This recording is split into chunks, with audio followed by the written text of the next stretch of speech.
إن الحمد لله نحمده ونستعينه ونستغفره ونعوذ بالله من شرور أنفسنا ومن سيئات أعمالنا من يهده الله فلا مضل له ومن يضلله فلا هادي له وأشهد أن لا إله إلا الله وحده لا شريك له وأشهد أن محمدا عبده ورسوله أما بعد فإن خير الحديث كتاب الله وخير الهدي هدي محمد صلى الله عليه وسلم وشر الأمور محدثاتها وكل محدثة بدعة وكل بدعة ضلالة وكل ضلالة في النار.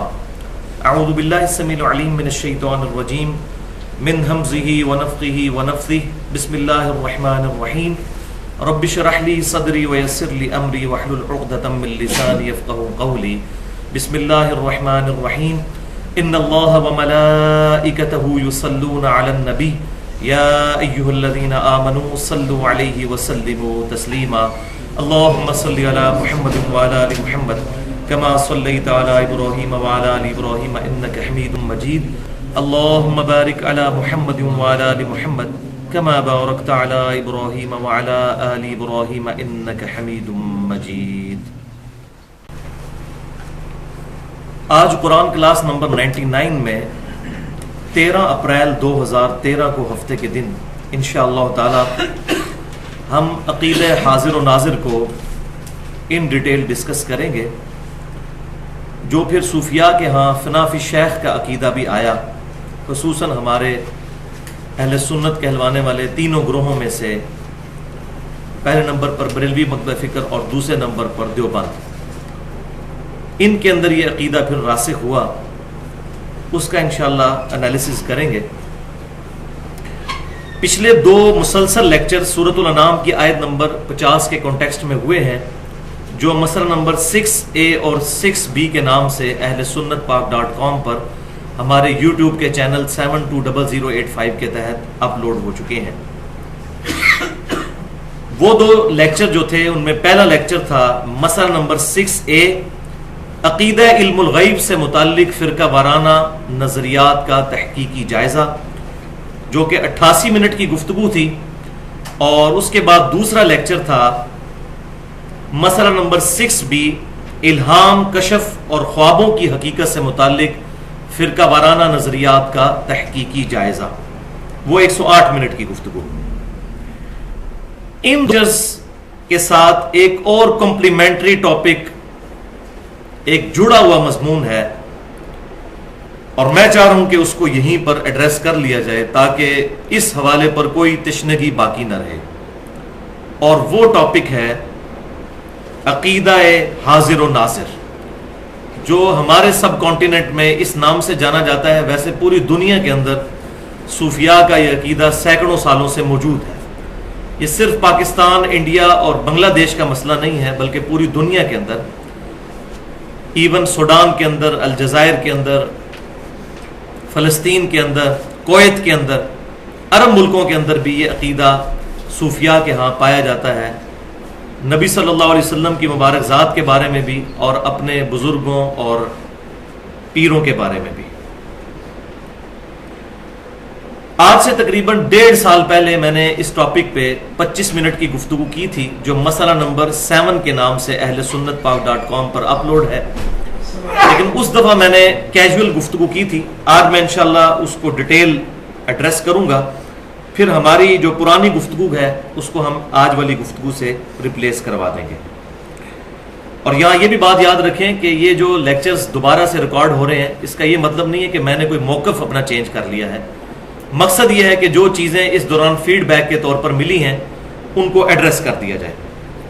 تو ہماری آج کی گفتگو مسئلہ نمبر 7 کے نام سے اہل سنت پاک .com پر ہمارے یوٹیوب کے چینل 720085 کے تھرو اپلوڈ ہوگی، اور اس کا عنوان ہوگا عقیدہ حاضر و ناظر سے متعلق فرقہ وارانہ نظریات کا تحقیقی جائزہ. عقیدہ حاضر و ناظر سے متعلق فرقہ وارانہ نظریات کا تحقیقی جائزہ، عقیدہ حاضر و ناظر سے متعلق فرقہ وارانہ نظریات کا تحقیقی جائزہ.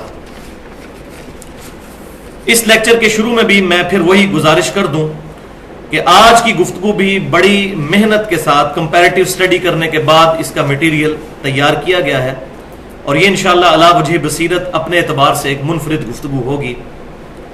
میں خود بھی 31 سال تک چونکہ بریلوی رہا، اور اس کے بعد 2008 میں جو بند مکتبہ فکر کے ساتھ بھی کچھ وقت گزرا، اس کے بعد اہل حدیث کے ساتھ بھی، اور پھر اہل تشیع کے ساتھ بھی، اب بھی سب کی باتیں سنتا ہوں، اور جو حق بات کسی کی ہوتی ہے قبول کر لیتا ہوں، اور جہاں پر غلطی نظر آتی ہے اصلاح کرنے کی کوشش کرتا ہوں۔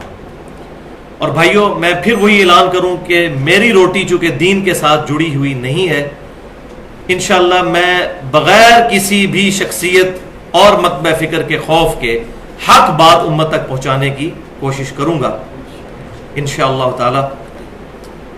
میں نے فرقہ واریت کو 3 طلاقیں دے کر اور 4 تکبیریں پڑھ کر دفنا دیا ہے، اور میرے حق میں دعا کریں، بلکہ تمام مسلمانوں کے حق میں دعا کریں کہ اللہ تعالیٰ اس دن سے پہلے کہ ہماری روٹی ہمارے دین کے ساتھ جڑ جائے، اللہ تعالیٰ ہمیں اس دن سے پہلے ایمان و عافیت کے ساتھ مدینہ شریف میں موت، جنت البقیع میں مدفن، اور جنت الفردوس میں اپنے محبوب صلی اللہ علیہ وسلم کا پڑوس نصیب فرما دے۔ آج کے لیکچرز میں جتنی آیات آنی تھی، تقریباً 12 کے قریب آیات ہیں جو امپورٹنٹ ہیں، ان کے لیے الگ سے آپ کو ایک کراس ریفرنس کے طور پر پیپر مل چکا ہے، اس پہ وہ 12 کی 12 آیات اسی انٹلیکچوئل ترتیب کے ساتھ درج ہیں۔ جہاں تک احادیث کا تعلق ہے تو صرف کرٹیکل احادیث کے میں انٹرنیشنل نمبر بتا دوں گا، علماء حرمین اور بیروت کی انٹرنیشنل نمبرنگ کے مطابق، جس کے مطابق عربی نسخے جو ہیں احادیث کی کتابوں کے چھپتے ہیں، اور ہمارے اس ملک پاکستان میں بھی دارالاسلام پبلیکیشن اسی کے مطابق کتابیں چھاپتا ہے۔ ٹائم بچانے کے لیے باقی احادیث کے صرف ریفرنس بتاؤں گا کہ یہ کس کتاب سے ہے، بخاری سے ہے، مسلم سے ہے، نمبرز نہیں بتاؤں گا۔ پھر بھی اگر کسی کوئی کیوری ہو تو لیکچر کے اینڈ پہ مجھ سے سوال کر سکتے ہیں، اور میرا ای میل ایڈریس ہے mirza_95@yahoo.com۔ اور یہ میں جو اپنا ای میل بار بار بتا رہا ہوں، اس کی وجہ یہ ہے کہ کچھ بدبخت لوگوں نے میرے ویڈیوز کے اوپر ڈبنگ کر کے اور دوسروں کی آوازیں بھر کے تو یوٹیوب پہ اپلوڈ کی ہوئی ہیں، صرف بدنام کرنے کے لیے۔ لیکن الحمدللہ حق بات چھپی نہیں رہتی، لوگوں کو پتہ ہے کہ یہ میری آواز ہے بھی ہے یا نہیں، اور گفتگو کے عنوان سے بھی پتہ چل جاتا ہے۔ تو آج کے لیکچر میں کل 3 اہم علمی پوائنٹس میں ڈسکس کروں گا۔ لیکچر میں انٹرسٹ کے لیے میں شروع میں ہی بتا دیتا ہوں، پہلا علمی پوائنٹ ہوگا عقیدہ حاضر و ناظر کی ڈیفینیشن سے متعلق، کہ عقیدہ حاضر و ناظر ہے کیا، اور اسی میں ساتھ پھر وہ ٹروتھ بھی ریویل کروں گا کہ اس عقیدے کا بانی کون ہے۔ انڈیا، پاکستان اور بنگلہ دیش کے سب کانٹیننٹ کے ایریے میں کون سا شخص ہے جس نے پہلی دفعہ امت کو اس ڈگر پر چلایا، اور معذرت کے ساتھ وہ اہل سنت کہلوانے والے تینوں گروہ بریلوی، دیوبندی اور سلفی یعنی اہل حدیث کے مشترکہ بزرگ ہیں۔ میں انشاءاللہ ان کا نام بعد میں بتاؤں گا۔ دوسرے پوائنٹ پہ قرآن پاک کی آیات اور احادیث جن سے ڈائریکٹلی عقیدہ حاضر و ناظر لوگوں نے ڈیڈکٹ کیا، ان کو انشاءاللہ ڈسکس کریں گے۔ اور تیسرے پوائنٹ پہ پھر انشاءاللہ تعالی وہ آیات اور احادیث جس سے انڈائریکٹلی رزلٹ نکالا گیا عقیدہ حاضر و ناظر سے متعلق، ان کو انشاءاللہ ڈسکس کریں گے، اور اسی میں لیکچر کنکلوڈ بھی ہوگا۔ اور یہاں یہ بات یاد رکھیے، یہ جو عقیدہ حاضر و ناظر ہے، یہ بدقسمتی کے ساتھ اہل سنت اور اہل تشیع دونوں کے اندر آ چکا ہے صوفیاء کے زیر اثر۔ اہل سنت کہلوانے والے تینوں گروہ بریلوی، دیوبندی اور سلفیوں کے بھی کچھ بزرگ اس عقیدے کو رکھتے تھے، لیکن الحمدللہ آج کے جو اہل حدیث ہیں ان کے علماء کا ایسا کوئی عقیدہ نہیں ہے۔ لیکن مسئلہ وہی ہے کہ وہ پرانے بزرگوں کو غلط نہیں کہتے، وہ بانگ دہل جو کہنا چاہیے۔ تو اللہ کا نام لے کر آج کے لیکچر کی طرف آتے ہیں، 3 علمی پوائنٹس کو ڈسکس کرتے ہیں۔ ایک دفعہ درود شریف پڑھ لیجئے۔ اللہم صلی علی محمد وعلی آل محمد کما صلیت علی ابراہیم وعلی آل ابراہیم انک حمید مجید۔ اللہم بارک علی محمد وعلی آل محمد کما بارکت علی ابراہیم وعلی آل ابراہیم انک حمید مجید۔ پوائنٹ نمبر 1، حاضر و ناظر کا عقیدہ کیا ہے اور اس کا بانی کون ہے؟ تو بھائیو، عربی ڈکشنری القاموس کے مطابق حاضر لفظ جو ہے عربی میں حاضر، یہ ضاد ہے، اس کا مطلب ہوتا ہے موجود، اردو میں بھی یہ لفظ استعمال ہوتا ہے حاضر، اور اس کا جو اپوزٹ ورڈ ہے عربی زبان میں وہ ہے غائب، جو موجود نہ ہو۔ تو دوسرا لفظ ہے ناظر۔ ناظر کہتے ہیں عربی زبان میں دیکھنے والے کو، اردو میں بھی ہم نظر کا لفظ استعمال کرتے ہیں، مشاہدہ کرنے والا۔ حاضر و ناظر کا عقیدہ قرآن و سنت میں کہیں بھی اس نام سے موجود نہیں ہے، یہ خالصتاً صوفیاء کی اصطلاح ہے، اور صوفیاء کا ماننا یہ ہے کہ امام کائنات سید الاولین والآخرین شفیع المذنبین رحمت للعالمین سیدنا و مولانا امام اعظم محمد رسول اللہ صلی اللہ علیہ وآلہ وسلم جب اس دنیا میں موجود تھے اس وقت بھی، اور اس دنیا سے تشریف لے جانے کے بعد بھی قیامت تک کے لیے پوری امت کے حالات سے واقف ہیں، اور آپ صلی اللہ علیہ وسلم کا جسم مبارک اگرچہ مدینہ شریف کی قبر میں ہے لیکن روحانی طور پر آپ صلی اللہ علیہ وسلم پوری کائنات کے اندر موجود ہے۔ اور اس میں یہاں تک ان کا عقیدہ گیا کہ آپ صلی اللہ علیہ وسلم اس امت سے پہلے بھی جتنی امتیں گزری ہیں، حضرت آدم علیہ السلام سے لے کر نبی صلی اللہ علیہ وسلم تک، ان تمام امتوں پر بھی حاضر و ناظر ہیں، تمام حالات کا مشاہدہ فرمانے والے ہیں، اپنی پیدائش سے پہلے اور آپ صلی اللہ علیہ وسلم کی دنیا سے وفات کے بعد۔ اور یہ عقیدہ صرف آپ صلی اللہ علیہ وسلم تک انہوں نے نہیں رکھا بلکہ اپنے بزرگان دین اور پیروں اور مشائخ کے بارے میں بھی یہ عقیدہ رکھا، وہ میں آگے بتا دوں گا۔ اور یہ اتنا بڑا دعویٰ جو ہے کہ آپ صلی اللہ علیہ وسلم اپنی پیدائش سے پہلے بھی امتوں پر حاضر و ناظر تھے، یہ موریتانیہ کے اندر ایک صوفی گزرے ہیں آج سے 200 سال پہلے، احمد بن محمد ساوی مالکی، ان کی تفسیر ہے ساوی، یہ فوت ہوئے 1223 ہجری میں، آج سے تقریباً 200 سال پہلے۔ سورۃ القصص کی آیت نمبر 44 تا 46 کی تفسیر کے دوران انہوں نے یہ موقف اڈاپٹ کیا کہ آپ صلی اللہ علیہ وسلم اگلی امتوں پر بھی حاضر و ناظر تھے اور قیامت تک حاضر و ناظر ہیں، وَلِعَوْذُ بِاللَّهِ تَعَالَى۔ اس عقیدے پر ان کے جو کتاب و سنت سے دلائل ہیں ان کو انشاءاللہ اگلے پوائنٹس میں ڈسکس کریں گے۔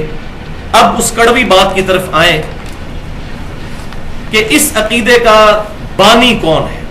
تو بھائیو، اہل سنت کہلوانے والے تینوں گروہ انڈیا پاکستان کے اندر، یعنی بریلوی، دیوبندی اور اہل حدیث کے بھی چند بڑے علماء، سب اہل حدیث نہیں، چند بڑے علماء اس شخصیت کو بہت عزت اور احترام کہتے ہیں، اور اپنی کتابوں میں رحمت اللہ علیہ بھی لکھتے ہیں کہ ان کی احادیث کے لیے بڑی خدمات ہیں۔ اور وہ پرسنالٹی ہیں شاہ عبد الحق محدث دہلوی، المتوفا 1052 ہجری، آج سے تقریباً 400 سال پہلے یہ گزرے ہیں، جن کو خصوصاً بریلوی اور دیوبندی مکتبہ فکر کے علماء، خواہ احمد رضا بریلوی صاحب ہوں یا رشید احمد گنگوئی صاحب ہوں یا قاسم نانوتوی صاحب ہوں یا اشرف علی تھانوی صاحب ہوں یا مفتی احمد یار خان نعیمی صاحب ہوں، محقق علی الاطلاق ان کو کہتے ہیں۔ اور پاکستان میں اہل حدیث مکتبہ فکر میں سے ایک بڑے عالم کہ جو چند بڑے علماء کے استاد ہیں، ان میں سے ایک وہ شخصیت جو سعودی عرب میں بھی تبلیغ کا کام کر رہے ہیں پاکستان کی طرف سے، اور ان کے بھائی یہاں پر مناظرے کرتے ہیں، ان کے مشترکہ استاد عبداللہ بھاولپوری صاحب جو فوت ہو چکے ہیں، انہوں نے اپنی کتابوں میں اور خطبات میں عبد الحق محدث دہلوی کو بڑے تعریفی کلمات کے ساتھ اور رحمت اللہ علیہ لکھا ہے۔ لیکن یہ انصاف کی بات ہے کہ یہ ان کا جو پوائنٹ آف ویو ہے وہ ذاتی ہے، لیکن ظلم یہ ہے کہ جو لوگ احمد رضا بریلوی صاحب کو یا رشید احمد گنگوئی اور اشرف علی تھانوی صاحب کو اپنے لیکچرز کے اندر غلط ثابت کرتے ہیں، وہاں ان کو یہ نہیں بھولنا چاہیے کہ عبداللہ بھاولپوری صاحب بھی عبداللہ محدث دہلوی کو رحمت اللہ علیہ کہتے رہے ہیں، ان کا رد بھی کرنا چاہیے، یہی انصاف کا تقاضا ہے، ورنہ یہ دوغلی پالیسی ہے۔ تو بھائیو، عبداللہ محدث دہلوی جو ہیں، ان کی ایک مشہور کتاب ہے جو مارکیٹ میں اویلیبل ہے، مدارج النبوہ، اردو زبان میں ٹرانسلیشن ہو چکی ہے، عام مل جاتی ہے۔ اس کی جلد 1 صفحہ 135 اور 5ویں چیپٹر میں، جس کا نام ہے ذکر فضائل آن حضرت صلی اللہ علیہ وسلم، اس میں انہوں نے کتاب و سنت کے دلائل کے بغیر یہ عقیدہ امت کے اندر انجیکٹ کر دیا. ٹوٹی پھوٹی فارم میں صوفیاء کے ہاں یہ عقیدہ پایا جاتا تھا، لیکن اس کو لیگلائز کیا جس بندے نے، وہ عبدالحق محدث دہلوی ہے. تو یہ مدارج النبوہ کا میں نے حوالہ دے دیا، اس میں عبدالحق محدث دہلوی صاحب کیا لکھتے ہیں، یہ وہی بعض بزرگ فرماتے ہیں، حضرات فرماتے ہیں، اسی طرح شروع کیا. بعض عارفین فرماتے ہیں کہ نماز میں ایھا النبی کا خطاب اس لیے ہے کہ حقیقت محمدیہ صلی اللہ علیہ وسلم موجودات اور ممکنات کے ذرے ذرے میں موجود ہے. استغفر اللہ واتوب الیہ. یہ اکثر کہتے ہیں جو بریلویوں کا عقیدہ ہے جی نبی صلی اللہ علیہ وسلم ذرے ذرے میں موجود ہیں. یہ بریلویوں کا خالی عقیدہ نہیں ہے. بریلوی، دیوبندی اور چند اہل حدیثوں کے بزرگ، شاہ عبدالحق محدث دہلوی المتوفا 1052 ہجری، یہ ان کا عقیدہ ہے. یہ ایھا النبیوں کے عقیدے کو جو انہوں نے توڑ موڑ کر پیش کیا اور آدھی حدیث پیش کی بخاری اور مسلم کی، وہ میں بعد میں ایڈریس کرتا ہوں، فی الحال اس کو سنتے جائیں. اس لیے نمازوں کی ذات میں بھی موجود اور حاضر ہیں، لہذا نمازی اس معنی سے آگاہ رہے اور اس شہود سے غافل نہ ہو تاکہ قرب کے نور اور معرفت کے اسرار سے کامیاب ہو جائے. یہ انہوں نے عقیدہ دیا. یہی عقیدہ پھر دیوبند کے رشید احمد گنگوئی صاحب اور احمد رضا بریلوی صاحب اور مفتی احمد یا خان نعیمی صاحب نے جال حق میں نقل کیا. اور یہ رشید احمد گنگوئی صاحب وہ ہیں جن کو فضائل اعمال والے شیخ زکریا صاحب قطب الاقطاب لکھتے ہیں اپنی فضائل اعمال کے اندر، اور قطب الارشاد اور غوث وقت. تو میں پھر وہی بات کروں گا کہ ظلم تو یہ ہے کہ جب ان عقائد کا رد کیا جاتا ہے تو پھر ان صوفیاء کو جو کہ اگلے لوگ گزر چکے جنہوں نے ان عقیدوں کو امت میں انجیکٹ کیا، ان کو رحمت اللہ علیہ کہا جاتا ہے. امام سیوطی رحمت اللہ علیہ المتوفا 911 ہجری، ان کی ایک کتاب شرح الصدور، احمد رضا بریلوی صاحب اور دیوبند مکتبہ فکر کے علماء کی جو تعلیمات ہیں وہ ایک پلڑے میں رکھ دی جائیں، اس سے زیادہ گمراہیاں اس شرح الصدور کے اندر موجود ہیں. اتنی نبی صلی اللہ علیہ وسلم کی گستاخیاں کہ انہوں نے نبی صلی اللہ علیہ وسلم کی وفات کے 500 600 سال کے بعد کے واقعات لکھے ہیں کہ آپ صلی اللہ علیہ وسلم صحابہ سمیت جنازہ پڑھنے کے لیے امتیوں کا آتے تھے، اور ان کو سارے امام سیوطی کہہ رہے ہیں. لیکن الحمدللہ میں حق گو آدمی ہوں، میں سب کو ایک ہی پلڑے میں رکھتا ہوں.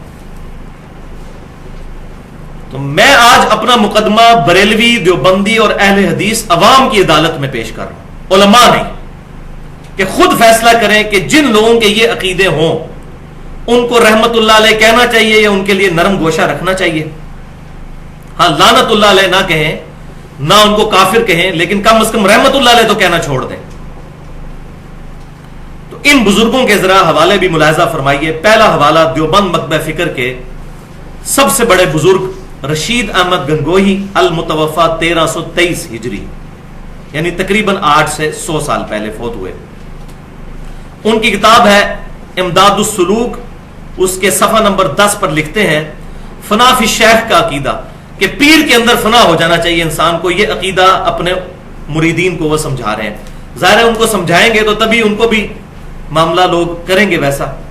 وہ کہتے ہیں مرید یہ یقین رکھے کہ شیخ کی روح ایک جگہ میں محدود نہیں ہے، مرید دور ہو یا کہ نزدیک، اگرچہ پیر کے جسم سے دور ہے لیکن روحانیت سے دور نہیں. مرید کو چاہیے کہ ہر وقت پیر کا تصور رکھے اور دلی تعلق ظاہر بھی ہو، دل میں شیخ کو حاضر کر کے دل میں اپنے پیر سے مدد مانگے. اللہ کے حکم سے روح پیر اس پر القاء کر دے گی. اللہ کو بیچ میں ڈال دیا کہ اللہ کے حکم سے پیر کی روح القاء کر دے گی. انا للہ و انا الیہ راجعون. اس پہ میں وہی آیت پڑھوں گا، سورہ الزمر کی آیت نمبر 32. بسم اللہ الرحمن الرحیم. فمن اظلم ممن کذب علی اللہ، اس سے بڑھ کر ظالم کون ہے جو اللہ پر جھوٹی باتیں باندھتا ہے. اللہ کا حکم پیغمبروں کی طرف آتا ہے. اب اس میں امپلائڈ ہے شاید یہ اپنے بزرگوں کو پیغمبروں کا درجہ ہی دیتے ہیں. تبھی تو کسی بزرگ نے کلمہ پڑھوایا لا الہ الا اللہ چشتی رسول اللہ، اور کسی نے پڑھوایا لا الہ الا اللہ اشرف علی رسول اللہ والعیاذ باللہ تعالی. تو بھائیو یہ علم لدنی کے اوپر آج میں ایڈریس نہیں کروں گا، اس پہ میری تقریباً 82 منٹ کی گفتگو ہے. مسئلہ نمبر 55A کے نام سے اہل سنت پاک.com پر علم لدنی کے عقیدے کا تحقیقی جائزہ. اب احمد رضا بریلوی صاحب المتوفا 1340 ہجری، یہ بھی تقریباً 100 سال پہلے 1921 میں فوت ہوئے. وہ آپ کو پتا ہے کھلے ڈلے انسان تھے اور کوئی لحاظ نہیں کرتے تھے، آؤٹ سپوکن تھے، جس طرح میں بھی آؤٹ سپوکن ہوں. تو انہوں نے مزید کھول کے بتایا کہ فنافی شیخ کا عقیدہ کیا ہونا چاہیے. اس سے آپ کو مزید کھل جائے گا. ان کے ملفوظات ان کے اپنے بیٹے نے جمع کیے. مصطفیٰ رضا خان نوری صاحب، جن کو مفتی اعظم انڈیا بھی کہا جاتا تھا، 1981 میں مفوت ہوئے، جن کی وہ مشہور نعت ہے تو شمع رسالت ہے عالم تیرا پروانہ. یہ ان کے بیٹے تھے. انہوں نے اپنے والد کے ملفوظات خود جمع کیے ہیں. لہذا وہ جو ایک تھوک کے حساب سے حسن ظن ہم نے رکھا ہوتا ہے کہ جی پرانے بزرگوں کی کتابیں چینج ہو گئی ہیں، یہ ان کے عقیدے نہیں ہو سکتے. تو اس حسن ظن کو میں بتا رہا ہوں کہ وہ حسن ظن اتنا بھی سیدھا نہیں ہے. اپنے بیٹے نے ملفوظات جمع کیے. ہمارے جیلم شہر سے بھی بک کارنر نے چھاپے ہیں. اس کا پیج نمبر ہے 152 اور حصہ ہے دوسرا. اور یہ ملفوظات اعلی حضرت .net ایک ویب سائٹ ہے بریلی کی، خود ان کی اپنی جو لڑی آگے چل رہی ہے ان کی اپنی ویب سائٹ، اس پہ بھی اس کی سافٹ کاپیز رکھی ہوئی ہیں. کوئی چینج نہیں ہے جو میں پڑھنے لگا ہوں. فنافی شیخ کے مرتبے کے بارے میں ان سے پوچھا گیا کہ بتائیے یہ شیخ کا تصور کیسے کیا جائے گا. تو فرماتے ہیں ارشاد، یہ خیال رہے کہ میرا شیخ میرے سامنے ہے اور میرے قلب کو اور اپنے قلب کو اس کے قلب کے نیچے تصور کر کے سمجھے کہ سرکار صلی اللہ علیہ وسلم کے قلب انور سے انوارات چھلک کر میرے شیخ کے قلب پر اور وہاں سے میرے دل پر آ رہے ہیں. یہ ساری تھیوریٹیکل باتیں آپ دیکھ لیں. پھر کچھ عرصہ بعد یہ حالت ہو جائے گی کہ شجر و حجر یعنی درختوں میں اور پتھروں میں حتیٰ کہ دیواروں پر بھی شیخ کی صورت نظر آئے گی. وہ کہتے ہیں ہر جگہ آپ کو شیخ پھر نظر آنا شروع ہو جائیں گے. یہاں تک کہ نماز میں بھی جدا نہیں ہوگی. وَلِعَوْذُ بِاللَّهِ تَعَالَى. پھر ہر حال میں اپنے ساتھ ہی پاؤ گے. پھر انہوں نے مزید تسلی دلوانے کے لیے ایک واقعہ بھی ساتھ بیان کیا کہ میں آپ کو مزید سمجھاتا ہوں کہ فنافی شیخ کا عقیدہ کیا ہوتا ہے. وہ کہتے ہیں کہ سید عبدالعزیز دباغ، یہ وہ صوفی ہیں جو دیوبند اور بریلویوں کے مشترکہ بزرگ ہیں. ان کے ایک مرید تھے سیدی احمد. ان کی 2 بیویاں تھیں. اب مجھے شرم آ رہی ہے واقعہ بھی بیان کرتے ہوئے. تو فرمایا اپنے مرید سے کہ تم نے رات کو ایک بیوی کے جاگتے ہوئے دوسری بیوی کے ساتھ کیوں ہم بستری کی؟ ایسے مت کیا کرو. عرض کیا حضور وہ تو سو رہی تھی. فرمایا نہیں، سوتی نہ تھی، جاگ رہی تھی. حضور نے پتہ نہیں کیڑا کیمرہ فٹ کیتے ہیں. عرض کیا حضور آپ کو کیسے علم ہوا؟ فرمایا وہاں پر ساتھ ایک پلنگ رکھا ہوا تھا، یعنی وہ جو بیوی جاگ رہی تھی اس کے ساتھ کوئی پلنگ تھا. اس نے کہا ہاں. فرمایا میں نے وہیں تو پوری رات گزاری ہے روحانی طور پر.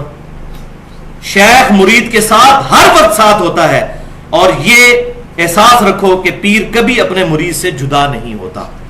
وَلِعَاذُ بِاللَّهِ تَعَالَى اِنَّا لِلَّهِ وَإِنَّا إِلَيْهِ رَاجِعُونَ. اس میں میں سورۃ البقرہ کی آیت نمبر 165 پڑھوں گا.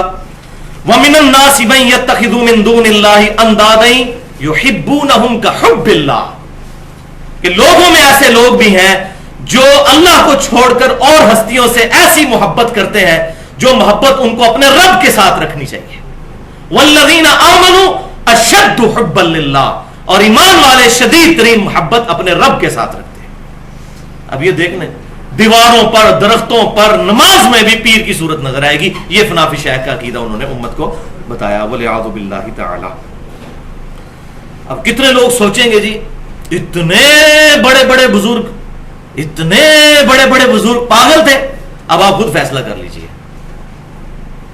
ان کو بچانا ہے تو پاگل ہی ڈکلیئر کریں. کوئی پاگل ہی ایسی بات کر سکتا ہے. اگر انہوں نے جان بوجھ کے کی ہے پھر وہ پاگل نہیں تھے، پھر کچھ اور ہی تھے. پھر تو اس پر میں نے مسئلہ نمبر 71B کے نام سے ایک گفتگو کی ہے، تقریباً 2.25 گھنٹے کی. انڈیا پاکستان کے بزرگوں کی 19 گستاخانہ عبارتوں کا تحقیقی جائزہ. یہاں پر یہ بات یاد رکھیے کہ اللہ تعالیٰ کے لیے بھی حاضر و ناظر کا لفظ اپروپریٹ نہیں ہے.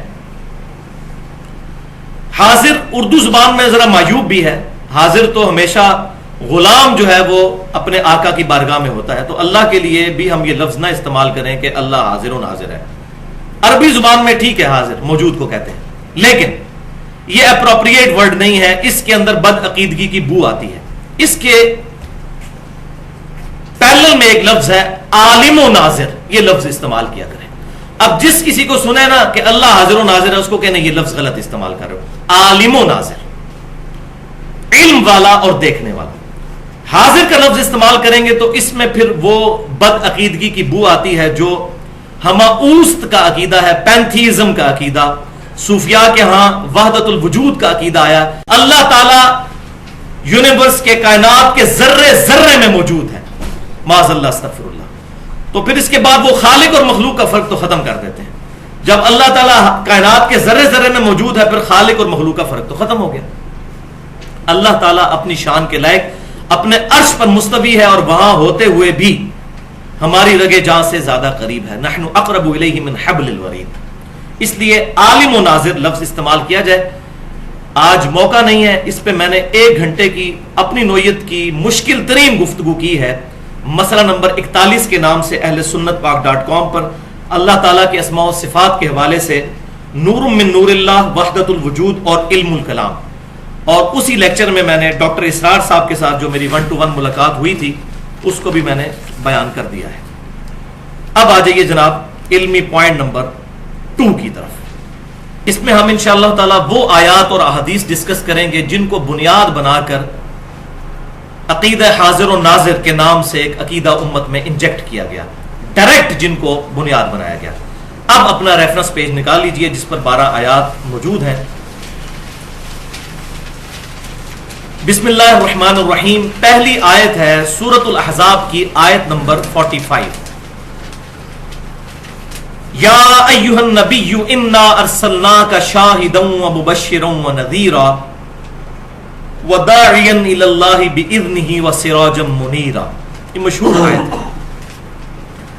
اے نبی صلی اللہ علیہ وسلم، بے شک ہم نے آپ کو بھیجا ہے گواہ بنا کر، خوشخبری دینے والا اور ڈر سنانے والا، اور اللہ تعالی کی طرف بلانے والا، اور اللہ کے اذن سے چمکا دینے والا آفتاب. اس میں جو لفظ ہے شاہد، عربی زبان میں اس کے لیے جو روٹ ورڈ ہے وہ ہے شاہدہ. اسی سے شاہدن اور شہیدن بنتا ہے، جس کا مطلب ہے گواہ، جو موقع پر حاضر ہو، دیکھنے والا ہو. اور شہید جو اللہ کی راہ میں مارا جاتا ہے اس کو بھی شہید اس لیے کہا جاتا ہے کہ وہ اپنی جان اپنے رب کے حضور قربان کر کے اپنے عمل سے اس بات کی گواہی دے دیتا ہے کہ جو میرا یقین ہے اس پر میں محکم طریقے سے قائم ہوں. تو اپنے عمل سے وہ گواہی دیتا ہے اللہ کے ایک ہونے کی، اس لیے اس کو بھی شہید کہا جاتا ہے. قرآن پاک میں شہید کا لفظ جہاں بھی استعمال ہوا یا شاہد کا لفظ، تو یہ لفظ لغت کے معنوں میں استعمال نہیں ہوا، الا یہ کہ چند ایک موقعوں کے اوپر. جب دین کی ٹرم میں استعمال ہوا تو یہ اصطلاحاً استعمال ہوا. مثال کے طور پر عربی زبان میں رسول کہتے ہیں پیغام لانے والے کو. پوسٹ مین اور ڈاکیے کے لیے بھی عربی میں رسول کا لفظ استعمال ہوتا ہے عربی لغت میں. لیکن دین کی اصطلاح میں رسول کا مطلب معاذ اللہ استغفر اللہ ڈاکیہ نہیں ہوگا، بلکہ اللہ تعالیٰ کا وہ محبوب ترین بندہ جس کو اللہ تعالیٰ نے نامزد کیا ہے اپنے دین کا پیغام انسانیت تک پہنچانے کے لیے. اصطلاح میں رسول کا معنی اور ہوا اور لغت میں اور ہوا. بالکل اس طریقے سے شاہد اور شہید کا معنی لغت میں تو ہے گواہ، حاضر، موجود، لیکن اسلام کی اصطلاح میں اس کا معنی کچھ اور ہے. اور وہ کیا ہے؟ وہ اگلی آیت پڑھیے، ریفرنس نمبر 2 سورۃ النساء آیت نمبر 41. بسم اللہ الرحمن الرحیم. فَكَيْفَ إِذَا جِئْنَا مِن كُلِّ أُمَّةٍ بِشَهِيدٍ. پس وہ وقت کیسا ہوگا جبکہ ہم ہر امت میں سے ایک گواہ کو اٹھائیں گے. وَجِئْنَا بِكَ عَلَى هَؤُلَاءِ شَهِيدًا. اور اے محبوب صلی اللہ علیہ وسلم، آپ کے ان امتیوں پر آپ کو ہم گواہ بنائیں گے. ہر امت سے گواہ اٹھائیں گے اور آپ کی امت سے آپ گواہ ہوں گے. یعنی ہر امت سے اس امت کا پیغمبر گواہ بن کر اٹھے گا اور کیا گواہی دے گا کہ میں نے اپنے رب کا پیغام اے اللہ تیرے بندوں تک پہنچا دیا تھا. یہ وہ گواہی دے گا. تو پرائمری طور پر تمام انبیاء کرام علیہم السلام شاہد اور شہید ہیں، لیکن اس امت کو یہ اعزاز حاصل ہے کہ ختم نبوت صلی اللہ علیہ وسلم کی وجہ سے اللہ تعالیٰ نے اس امت کو بھی یہ ٹائٹل دیا ہے کہ یہ بھی امت شہید امت ہے، یہ بھی امت شاہد امت ہے۔ وہ آگے آیات آ جائیں گی۔ پہلے میں اس آیت کے کانٹیکسٹ میں سورۃ النساء کی آیت نمبر 41 کے کانٹیکسٹ میں صحیح بخاری اور صحیح مسلم کی ایک حدیث ہے وہ بیان کر دوں کہ سیدنا عبداللہ ابن مسعود رضی اللہ تعالیٰ عنہ کہتے ہیں، امام بخاری اس کو کتاب التفسیر میں لے کر آئے اسی آیت کی تفسیر میں، اور یہ مسلم میں بھی ہے حدیث، کہ ایک دن آپ صلی اللہ علیہ وسلم نے مجھ سے فرمائش کی کہ عبداللہ مجھے قرآن سناؤ۔ تو میں نے عرض کیا اللہ کے رسول صلی اللہ علیہ وسلم قرآن تو آپ پر نازل ہوا، میں آپ کو قرآن سناؤں؟ تو آپ صلی اللہ علیہ وسلم نے فرمایا کہ مجھے دوسروں سے قرآن سن کر لطف حاصل ہوتا ہے۔ تو سیدنا ابن مسعود رضی اللہ تعالیٰ عنہ کہتے ہیں کہ میں نے قرآن کی تلاوت کرنا شروع کی اور سورۃ النساء کی۔ جب میں اس آیت پر پہنچا فَكَيْفَ إِذَا جِئْنَا مِن كُلِّ أُمَّةٍ بِشَهِيدٍ وَجِئْنَا بِكَ عَلَى هَؤُلَاءِ شَهِيدًا، پس وہ وقت کیسا ہوگا جب ہم ہر امت میں سے ایک گواہ یعنی پیغمبر کو اٹھائیں گے اپنی امت کے خلاف گواہی دینے کے لیے، اور اے محبوب صلی اللہ علیہ وسلم آپ کو ہم آپ کی امت پر گواہی دینے کے لیے اٹھائیں گے۔ تو سیدنا ابن مسعود کہتے ہیں حضور صلی اللہ علیہ وسلم نے مجھے کہا عبداللہ بس کرو، عبداللہ بس کرو، اور میں نے نبی صلی اللہ علیہ وسلم کی طرف دیکھا تو آپ صلی اللہ علیہ وسلم کے چشمان کرم سے مسلسل آنسو جاری تھے کہ مجھے اپنی امت کے خلاف قیامت والے دن گواہی دینے کی۔ ہمیں تو بچپن سے بتایا گیا کہ نبی صلی اللہ علیہ وسلم ہماری شفاعت کریں گے، انشاءاللہ ہم امید رکھتے ہیں کہ شفاعت ہو، لیکن جن لوگوں نے قرآن کو چھوڑ دیا نبی صلی اللہ علیہ وسلم ان کی شکایت بھی لگائیں گے۔ سورۃ الفرقان کی آیت نمبر 30 بسم اللہ الرحمن الرحیم وقال الرسول یا رب ان قوم اتخذوا هذا القرآن مہجورا، اور محبوب صلی اللہ علیہ وسلم قیامت والے دن شکایت کریں گے کہ اے اللہ میری امت نے قرآن کو پیٹھ کے پیچھے ڈال دیا تھا۔ استغفر اللہ واتوب الیہ۔ اب مجھے بتائیں کہ جس کی شکایت امام کائنات سید الاولین والآخرین شفیع المذنبین رحمت للعالمین سیدنا و مولانا امام اعظم محمد رسول اللہ صلی اللہ علیہ وسلم لگا دیں، اس کی شفاعت پھر کون کرے گا؟ جس طرح نبی صلی اللہ علیہ وسلم شہادت علی الامہ دیں گے، پوری امت پر گواہ ہے، یہ امت آپ صلی اللہ علیہ وسلم کے بہاف پر پوری انسانیت کے اوپر گواہ ہے، اور اس کا ذکر آیا ہے سورۃ البقرہ کی آیت نمبر 143 میں، جو آپ کے ریفرنس پر تیسری آیت ہے۔ تو جو ہم پہلی آیت پڑھ چکے انا ارسلناک شاہدا ومبشرا ونذیرا، وہ ایک موقع ہے جہاں پر احمد رضا بریلوی صاحب نے ترجمہ کیا کہ اے نبی صلی اللہ علیہ وسلم ہم نے آپ کو حاضر و ناظر بنا کر بھیجا۔ شاہد کا ترجمہ انہوں نے لغت والا کیا، ترجمہ بالکل ٹھیک ہے، شاہد کا لغت میں ترجمہ کریں گے تو بالکل ٹھیک ہے۔ پھر اگر یہی مانا جائے گا، پھر جہاں جہاں نبی صلی اللہ علیہ وسلم یا کسی اور پیغمبر کے لیے رسول کا لفظ آیا پھر وہاں وہاں ڈاکیہ اور پوسٹ مین بھی ترجمہ کیا جا سکتا ہے، معاذ اللہ استغفر اللہ، لغت کے اعتبار سے۔ لیکن قرآن میں اصطلاح چل رہی ہے، اصطلاح میں ترجمہ ان کا غلط ہے، اور قرآن اپنی حفاظت خود کرتا ہے۔ اب جو آیات دو آنے لگی ہیں وہاں پر احمد رضا بریلوی صاحب نے بھی ترجمہ ٹھیک کر دیا، اور اس لیے ترجمہ ٹھیک کر دیا کہ یہاں پر اگر یہ ترجمہ وہ نہ کرتے تو پوری امت کو حاضر و ناظر ماننا پڑ جاتا۔ تو قرآن اپنی حفاظت کرتا ہے، اسی لیے میں کہتا ہوں ترجمہ کسی کا مرضی پڑھ لیں، انشاءاللہ تعالی قرآن ہدایت کے لیے کافی ہے۔ کسی نے 2 نمبری بھی کی ترجمے میں کہیں نہ کہیں ڈنڈی اس کی پکڑی جائے گی۔ اب یہ 2 آیات وہ ہیں جن پر احمد رضا بریلوی صاحب نے بھی شہید کا اور شاہد کا اور شہداء کا ترجمہ حاضر و ناظر نہیں بلکہ گواہ کیا ہے، تو انہوں نے خود ہی اپنی وائلیشن کر دی۔ سورۃ البقرہ آیت نمبر 143 بسم اللہ الرحمن الرحیم وَكَذَلِكَ جَعَلْنَاكُمْ أُمَّةً وَسَطًا، اور اے امت محمدیہ صلی اللہ علیہ وسلم ہم نے تمہیں بنایا ہے ایک معتدل امت، لِتَكُونُوا شُهَدَاءَ عَلَى النَّاسِ، تاکہ تم لوگوں پر اللہ کے گواہ بن کر کھڑے ہو جاؤ اللہ کی گواہی دینے کے لیے، وَيَكُونَ الرَّسُولُ عَلَيْكُمْ شَهِيدًا، اور رسول اللہ صلی اللہ علیہ وسلم تم پر گواہ بنے، وہ تم تک دین کا پیغام پہنچائیں گے، اللہ کی گواہی دیں گے، اور تم تصدیق کرنے کے بعد پوری انسانیت تک یہ پیغام پہنچاؤ گے۔ اور یہ میں اپنی طرف سے تشریح نہیں کر رہا، بخاری اور مسلم میں 2 حدیثیں موجود ہیں اس کی تشریح میں۔ میں وہ بیان کرتا ہوں.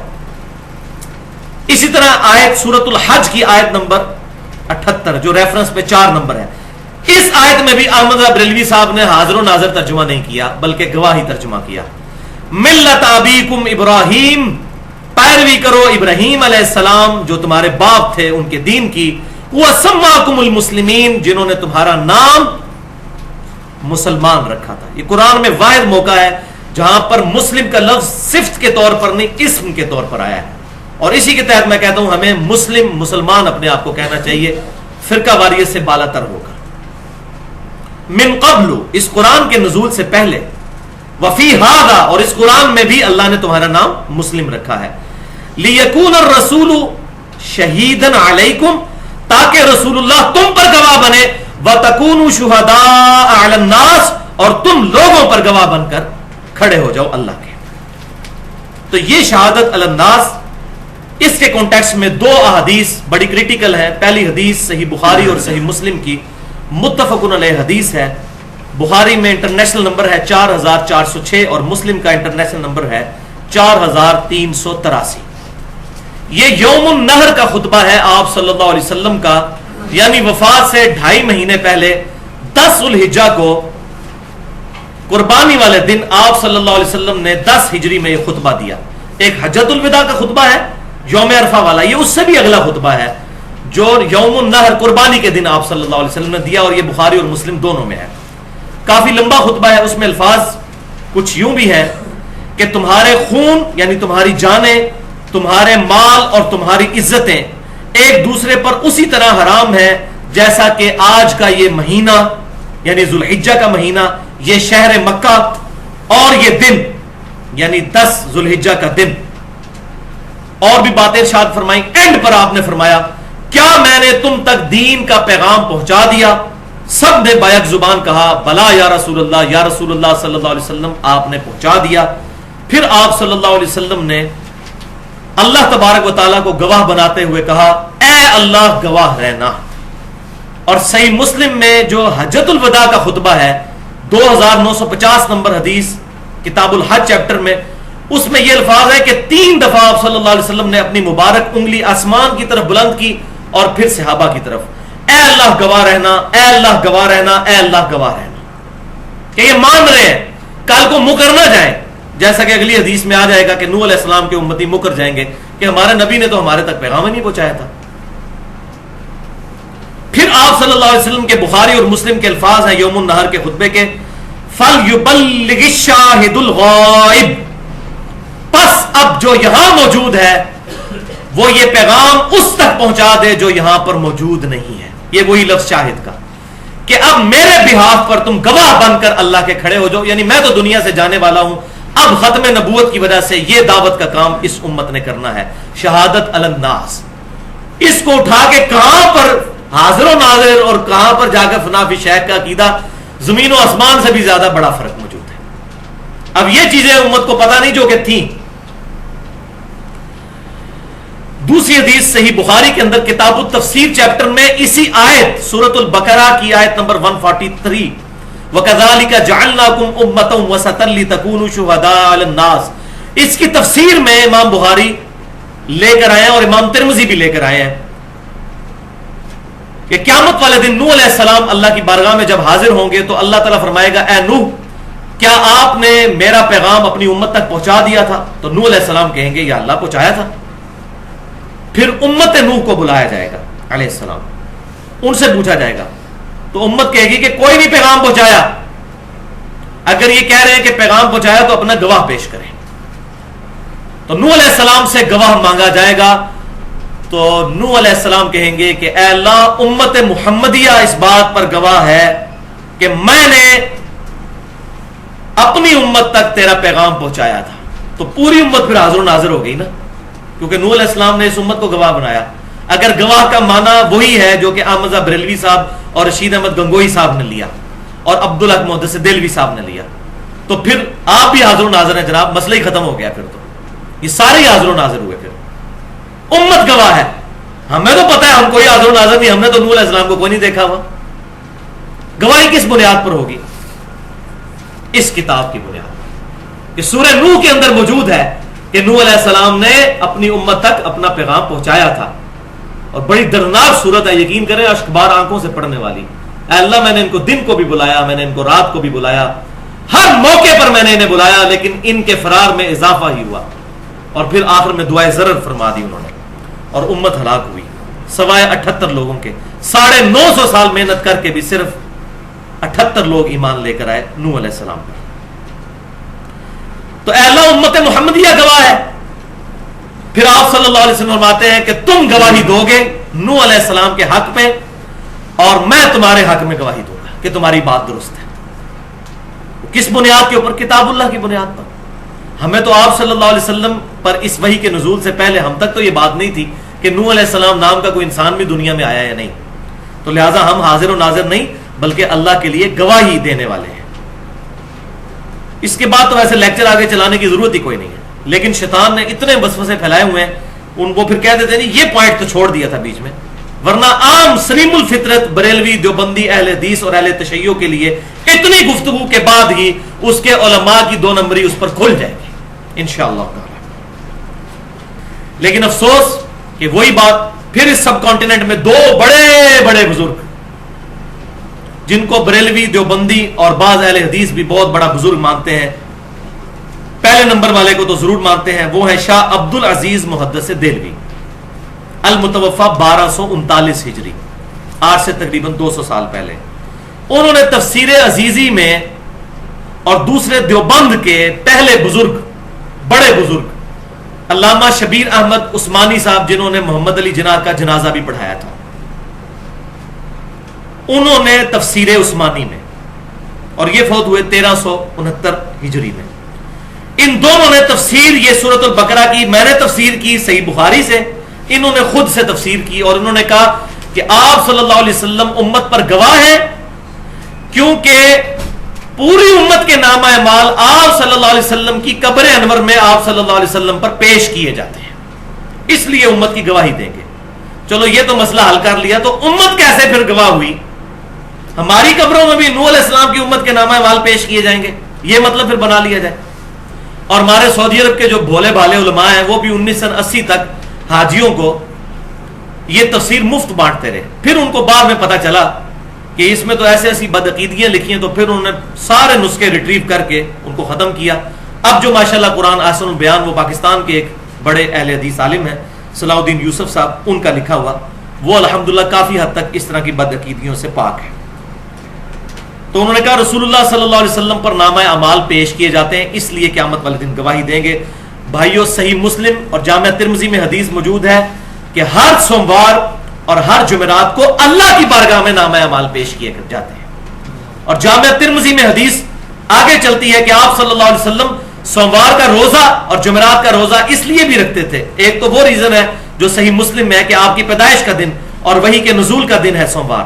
ایک ریزن یہ بھی کہ میرے رب کے حضور میرا نامہ اعمال پیش ہوتا ہے.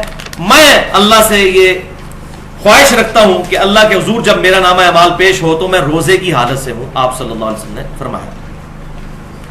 البتہ یہ بات ضرور ہے کہ سنن نسائی میں انٹرنیشنل نمبرنگ کے مطابق 1282 نمبر حدیث ہے صحیح سند کے ساتھ, جس کو شیخ البانی بھی صحیح کہتے ہیں, شیخ زبیر علی زئی صاحب بھی صحیح کہتے ہیں, اور پوری امت نے اس کو صحیح مانا ہے. مسند احمد میں بھی موجود ہے کہ اللہ کے کچھ فرشتے زمین میں سیر و سیاحت کرتے رہتے ہیں اور میرے امتیوں کا سلام مجھ تک پہنچاتے ہیں. ہمارے نامہ اعمال تو نہیں پہنچ رہے, ہمارا سلام ہمارے محبوب صلی اللہ علیہ وسلم تک پہنچتا ہے الحمدللہ. اسی طریقے سے سنن ابی داؤد میں بھی انٹرنیشنل نمبرنگ کے مطابق 2041 نمبر حدیث ہے, مسند احمد میں بھی موجود ہے, مشکات میں بھی موجود ہے, وہ پچھلی حدیث بھی مشکات میں.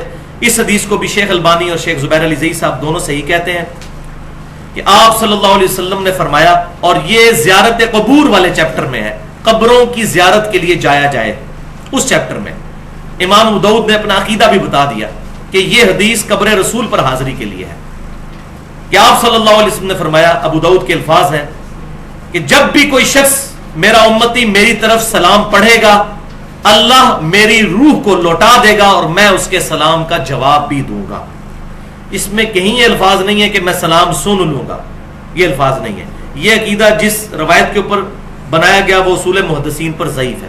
اس میں یہ ہے کہ سلام پڑھے گا، اللہ تعالیٰ متوجہ کر دے گا میری روح کو۔ آپ صلی اللہ علیہ وسلم کا جسم اطہر مدینہ شریف کی قبر میں ہے اور روح مبارک جنت الفردوس میں ہے۔ وہ میں نے عقیدہ حیات النبی مسئلہ نمبر 5 میں صحیح بخاری کے ریفرنس سے یہ عقیدہ بتایا ہے۔ البتہ اس روح مبارک کا جسم اطہر کے ساتھ ایک برزخی رشتہ ہے، دنیاوی نہیں ہے، برزخی، اسی کی طرف اشارہ ہے کہ میری روح لوٹا دی جائے گی۔ ورنہ اگر روح لوٹانے سے مراد جسم میں لوٹانا ہو تو روح لوٹانا اور روح نکالنا یہ اتنا تکلیف دہ امر ہے۔ صحیح بخاری اور مسلم میں حضور صلی اللہ علیہ وسلم پر جو نزع کی کیفیت تھی، حضرت فاطمہ کہتی ہیں کہ میرے باپ پر اتنی بڑی مصیبت آئی تو نبی صلی اللہ علیہ وسلم نے مجھے تسلی دی کہ اے فاطمہ آج کے بعد تیرے باپ پر ایسی تکلیف نہیں آئے گی۔ تو آپ صلی اللہ علیہ وسلم کو دنیاوی طور پر روح ڈالی اور نکالی نہیں جاتی، یہ برزخ کا معاملہ ہے اور یہ متشابہات ہیں، اس کی ڈیٹیل ہمیں نہیں پتا، یہ ہمارے فریم آف ریفرنس سے باہر ہے۔ اور اسی کانٹیکسٹ میں وہ حدیث بھی بالکل ٹھیک ہے، الموطا امام مالک میں بھی موجود، سنن الکبریٰ البہیقی کے اندر بھی موجود، اور المصنف ابن ابی شیبہ میں انٹرنیشنل نمبرنگ کے مطابق 11793 نمبر کہ ابن عمر رضی اللہ تعالیٰ عنہ جب بھی قبر رسول پر حاضر ہوتے تو پڑھتے السلام علیکہ یا رسول اللہ، پھر سیدنا ابو بکر کی قبر پر آ کر السلام علیکہ یا ابا بکر، اور پھر سیدنا عمر کی قبر پر آ کر السلام علیکہ یا ابتا، یہ پڑھا کرتے تھے، اور اس پر امت کا اتفاق ہے الحمدللہ۔ بلکہ ان کی تو روٹین ساتھ لکھی ہوئی ہے کہ جب بھی سفر پر جاتے تھے پہلے مسجد نبوی میں 2 نفل پڑھ کر تو تینوں قبروں پر حاضری دے کر پھر جاتے تھے، اور واپسی پر جب سفر سے آتے تھے اسی حدیث میں ہے تو 2 نفل مسجد نبوی میں پڑھ کر اس کے بعد 3 قبروں پر حاضری دیتے تھے۔ تو یہ السلام علیکہ یا رسول اللہ درود شریف قبر رسول پر پڑھنا صحابہ کی سنت ہے الحمدللہ، لیکن یہاں سے پڑھنا یہ کوئی ثابت نہیں ہے۔ بالکل اسی طریقے سے صحیح بخاری اور صحیح مسلم کی وہ متفق علیہ حدیث، یہاں میں وہ مسئلہ بھی کلیئر کروں گا ایھا النبیوں کا، تشہد کے چیپٹر میں ابن مسعود رضی اللہ تعالیٰ عنہ کہتے ہیں جب بھی ہم یہ تشہد پڑھا کرتے تھے تو ہم اپنی طرف سے الفاظ ایڈ کر دیتے تھے، السلام علینا وعلی عباد اللہ الصالحین کے ساتھ پڑھتے تھے، السلام علی جبرائیل، السلام علی میکائیل، السلام علی اسرافیل۔ تو آپ صلی اللہ علیہ وسلم نے ہمیں منع فرمایا، شکر ہے منع فرما دیا، ورنہ یہ لوگ کہتے ہیں یہ بدعت حسنہ کا پروف ہو گیا ہے۔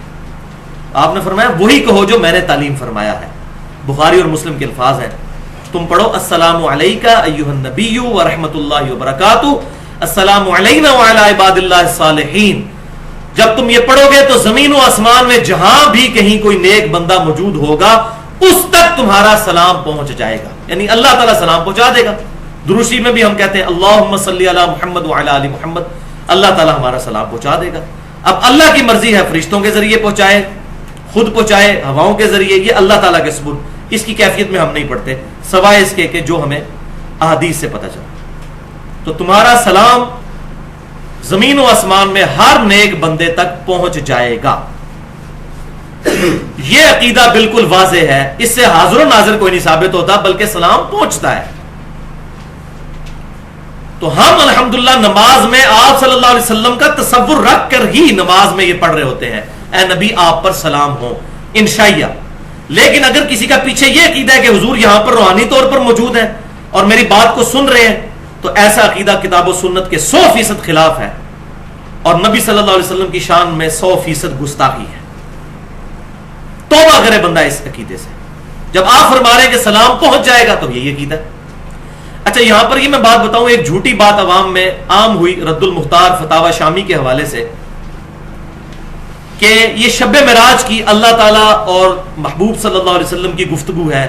نبی صلی اللہ علیہ وسلم نے کہا التحیات للہ والصلوات والطیبات، تو نبی صلی اللہ علیہ وسلم کو جواب میں کہا گیا السلام علیکہ ایھا النبی ورحمۃ اللہ وبرکاتہ۔ نبی صلی اللہ علیہ وسلم نے کہا السلام علینا وعلی عباد اللہ الصالحین، اور آگے پھر کلمہ شہادت پڑھا فرشتوں نے۔ یہ جھوٹی بات ہے، یہ کسی حدیث میں موجود نہیں ہے۔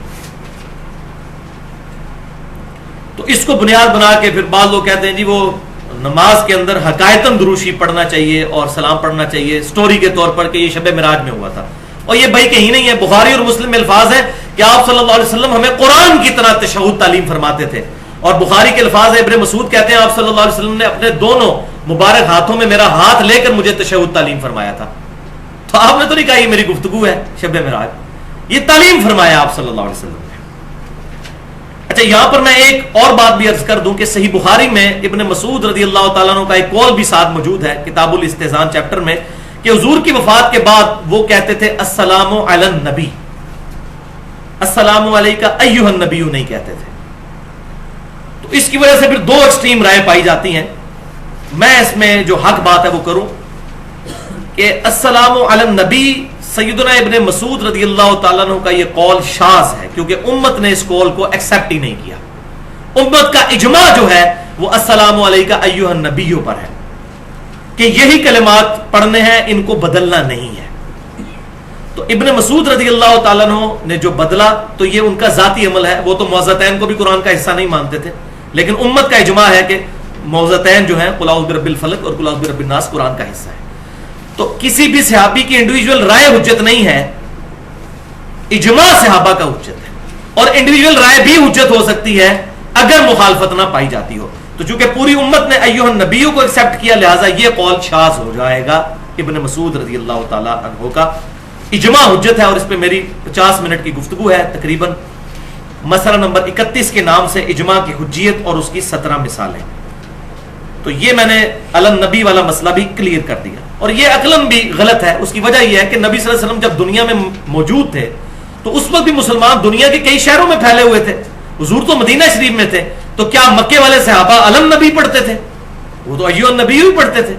تو لہٰذا ابن مسعود رضی اللہ تعالیٰ عنہ کا جو پوائنٹ آف ویو ہے یہ عقلاً بھی درست معلوم نہیں ہوتا، واللہ اعلم. لیکن ایک روایت ایسی ہے جس میں نامہ اعمال پیش ہونے والی جو بات ہے وہ موجود ہے. میں یہیں پر ایڈریس کر دیتا ہوں. وہ مسند بزار میں 5ویں جلد کے اندر پیج 308 اور حدیث نمبر ہے 1925. امام بزار رحمۃ اللہ علیہ 4 صدی ہجری کے اندر ایک بہت بڑے محدث گزرے ہیں. انہوں نے یہ حدیث نقل کی ہے، صحت کا حکم نہیں لگایا، صرف نقل کی ہے کہ آپ صلی اللہ علیہ وسلم نے فرمایا کہ میری زندگی بھی تمہارے لیے رحمت ہے اور میری وفات بھی. جب میں اپنی قبر میں جاؤں گا تو تمہارے نامہ اعمال مجھ پر پیش کیے جائیں گے. جس کے اعمال اچھے ہوں گے تو میں اللہ کی تعریف کروں گا، اور جس کے اعمال برے ہوں گے تو اس کے لیے میں استغفار کروں گا. لیکن یہ حدیث اصول محدثین پر، اور وہ اصول تو اب الحمدللہ ہم نے بچوں کو یاد کروا دیا ہے، یہ اس اصول کے اوپر جو صحیح مسلم کے مقدمے میں پیٹ رول موجود ہے کہ مدلس کی ان والی روایت ضعیف ہوتی ہے جب تک سما کی تصریح موجود نہ ہو. اور اس روایت میں 2 سکم ہیں، 2 راوی مدلس ہیں اور ان سے روایت کر رہے ہیں.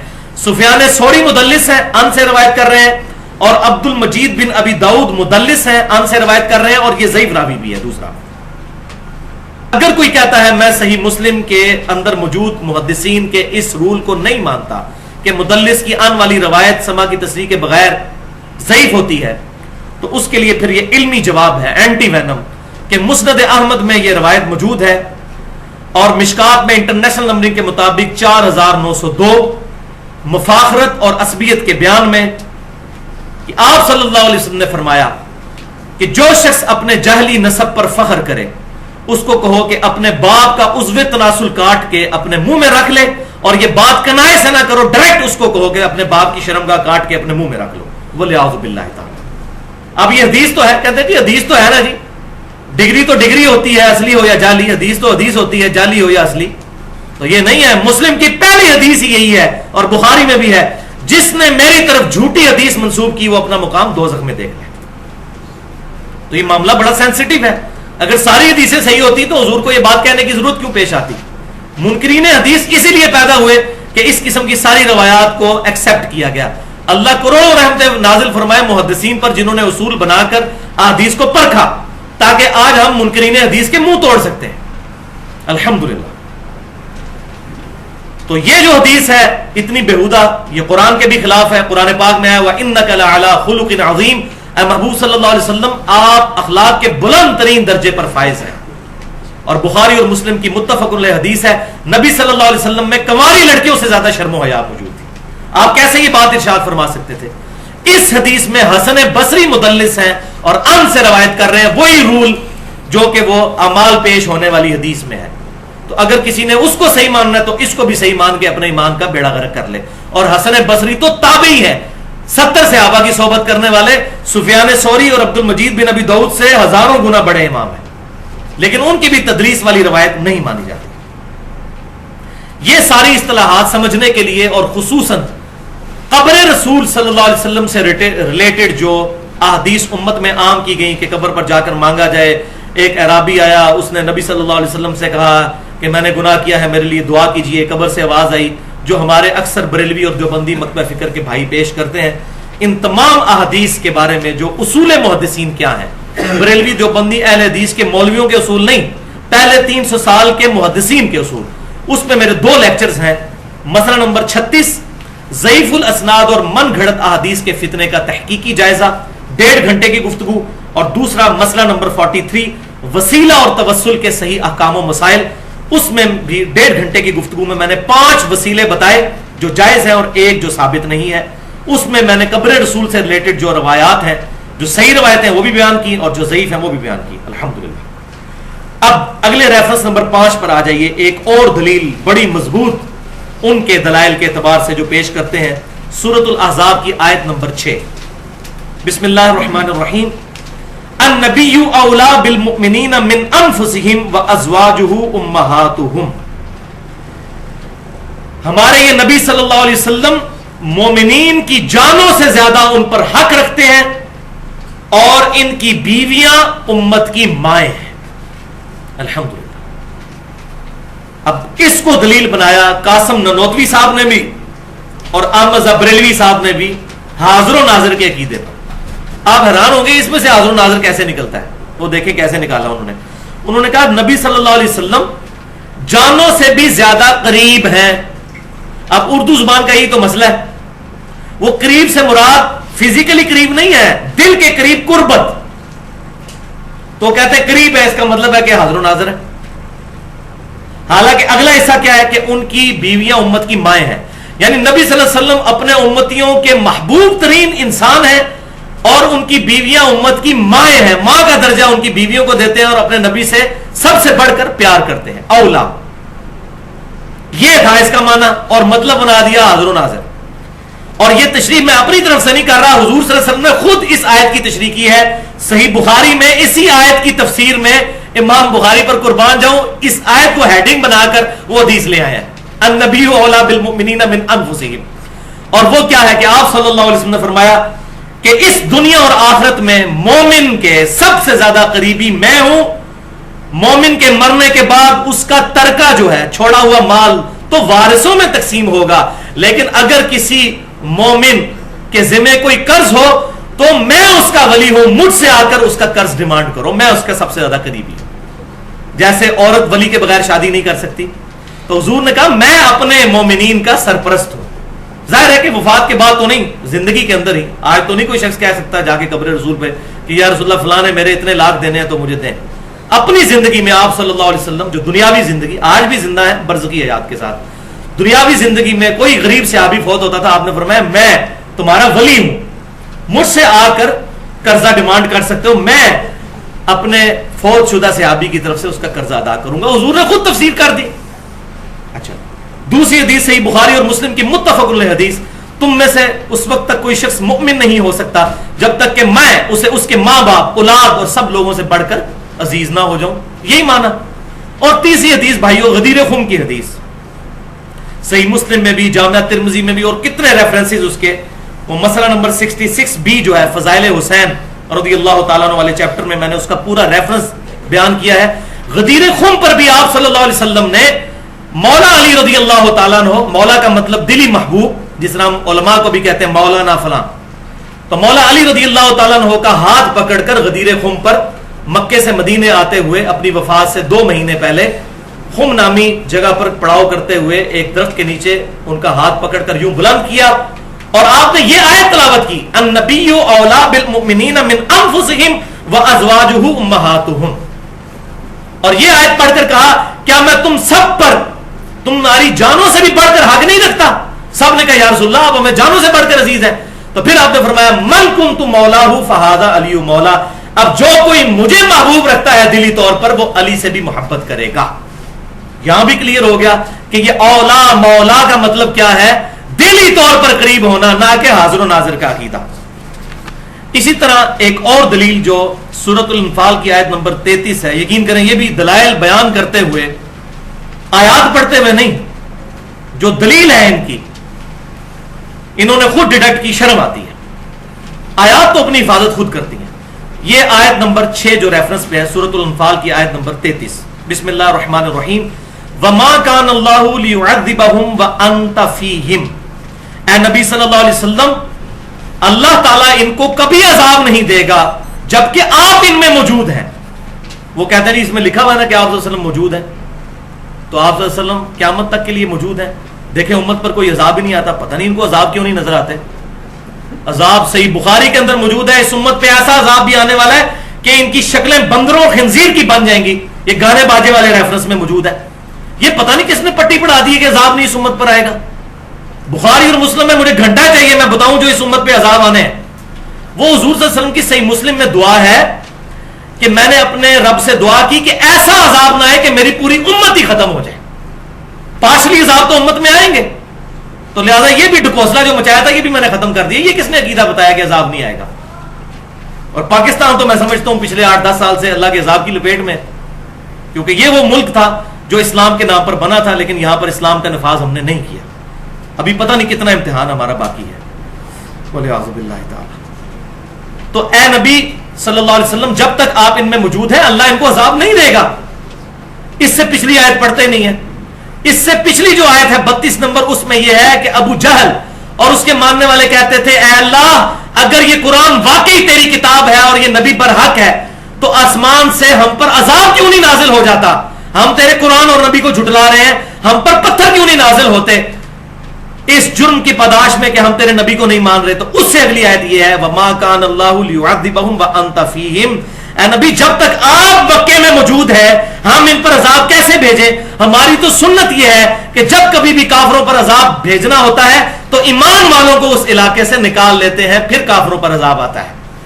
نوح علیہ السلام اور ان کے ساتھیوں کو کشتی میں سوار کیا اور باقیوں کو غرق کیا. موسیٰ علیہ السلام اور ان کے ساتھیوں کو اس علاقے سے نکالا اور باقیوں کو غرق کیا. تو آپ مکے میں موجود ہیں، ہم مکے میں عذاب کیسے بھیجیں؟ اندازہ کریں حاضر و ناظر کا اس کے ساتھ کیا تعلق تھا. لیکن مفتی احمد جہاں نعیمی صاحب کو بالکل کوئی اللہ کی اور اللہ کے محبوب صلی اللہ علیہ وسلم کی شرم نہیں آئی اس سے یہ رزلٹ نکالتے ہوئے. والعیاذ باللہ تعالی. تو میں پھر مفتی صاحب کو پھر وہی جواب دوں گا جو وہ اہل حق کو دیتے ہیں کہ صحیح بخاری میں خوارج والے چیپٹر میں ابن عمر رضی اللہ تعالیٰ عنہ کا قول موجود ہے کہ اس روئے ارض پر بدترین مخلوق وہ لوگ ہیں کہ کافروں پر جو آیات نازل ہوئی تھی وہ مسلمانوں پہ لگاتے ہیں. یہ بدترین مخلوق. یہ آیت کافروں کے بارے میں تھی کہ کافروں میں جب تک آپ موجود ہیں ہم کافروں پر عذاب نہیں دیں گے. انہوں نے پکڑ کے مسلمانوں پہ لگا دی. تو آگے نا فتوے پہ پھر یہ وہ آیت ان کے اوپر جو آیات کافروں کے بارے میں نازل ہوئی تھی مسلمانوں پر تو. اب آ جائیے جناب آخری پوائنٹ کی طرف جو کہ ان دلائل پر مشتمل ہے کہ جو انڈائریکٹ دلائل ہیں، اور یہاں پر میں انشاءاللہ لیکچر کو کنکلوڈ بھی کر دوں گا. ایک دفعہ دروشی پڑھ لیجیے. اللہم صلی علی محمد وعلی آل محمد کما صلیت علی ابراہیم وعلی آل ابراہیم انک حمید مجید. اللہم بارک علی محمد وعلی آل محمد کما بارکت علی ابراہیم وعلی آل ابراہیم انک حمید مجید. پوائنٹ نمبر 3، ان آیات اور احادیث کا بیان جو کہ انڈائریکٹ دلائل بنائے گئے حاضر و ناظر کے، اور اس میں انشاءاللہ گفتگو میں کنکلوڈ بھی کر دوں گا. ریفرنس نمبر 7 پر آ جائیے، پارہ نمبر 30 میں سورۃ الفیل کی آیت نمبر 1. اب یہ جو پچھلے دلائل تھے ان سے بھی زیادہ کمزور دلائل ہیں، لیکن مجبوری ہے بیان تو کرنا ہے.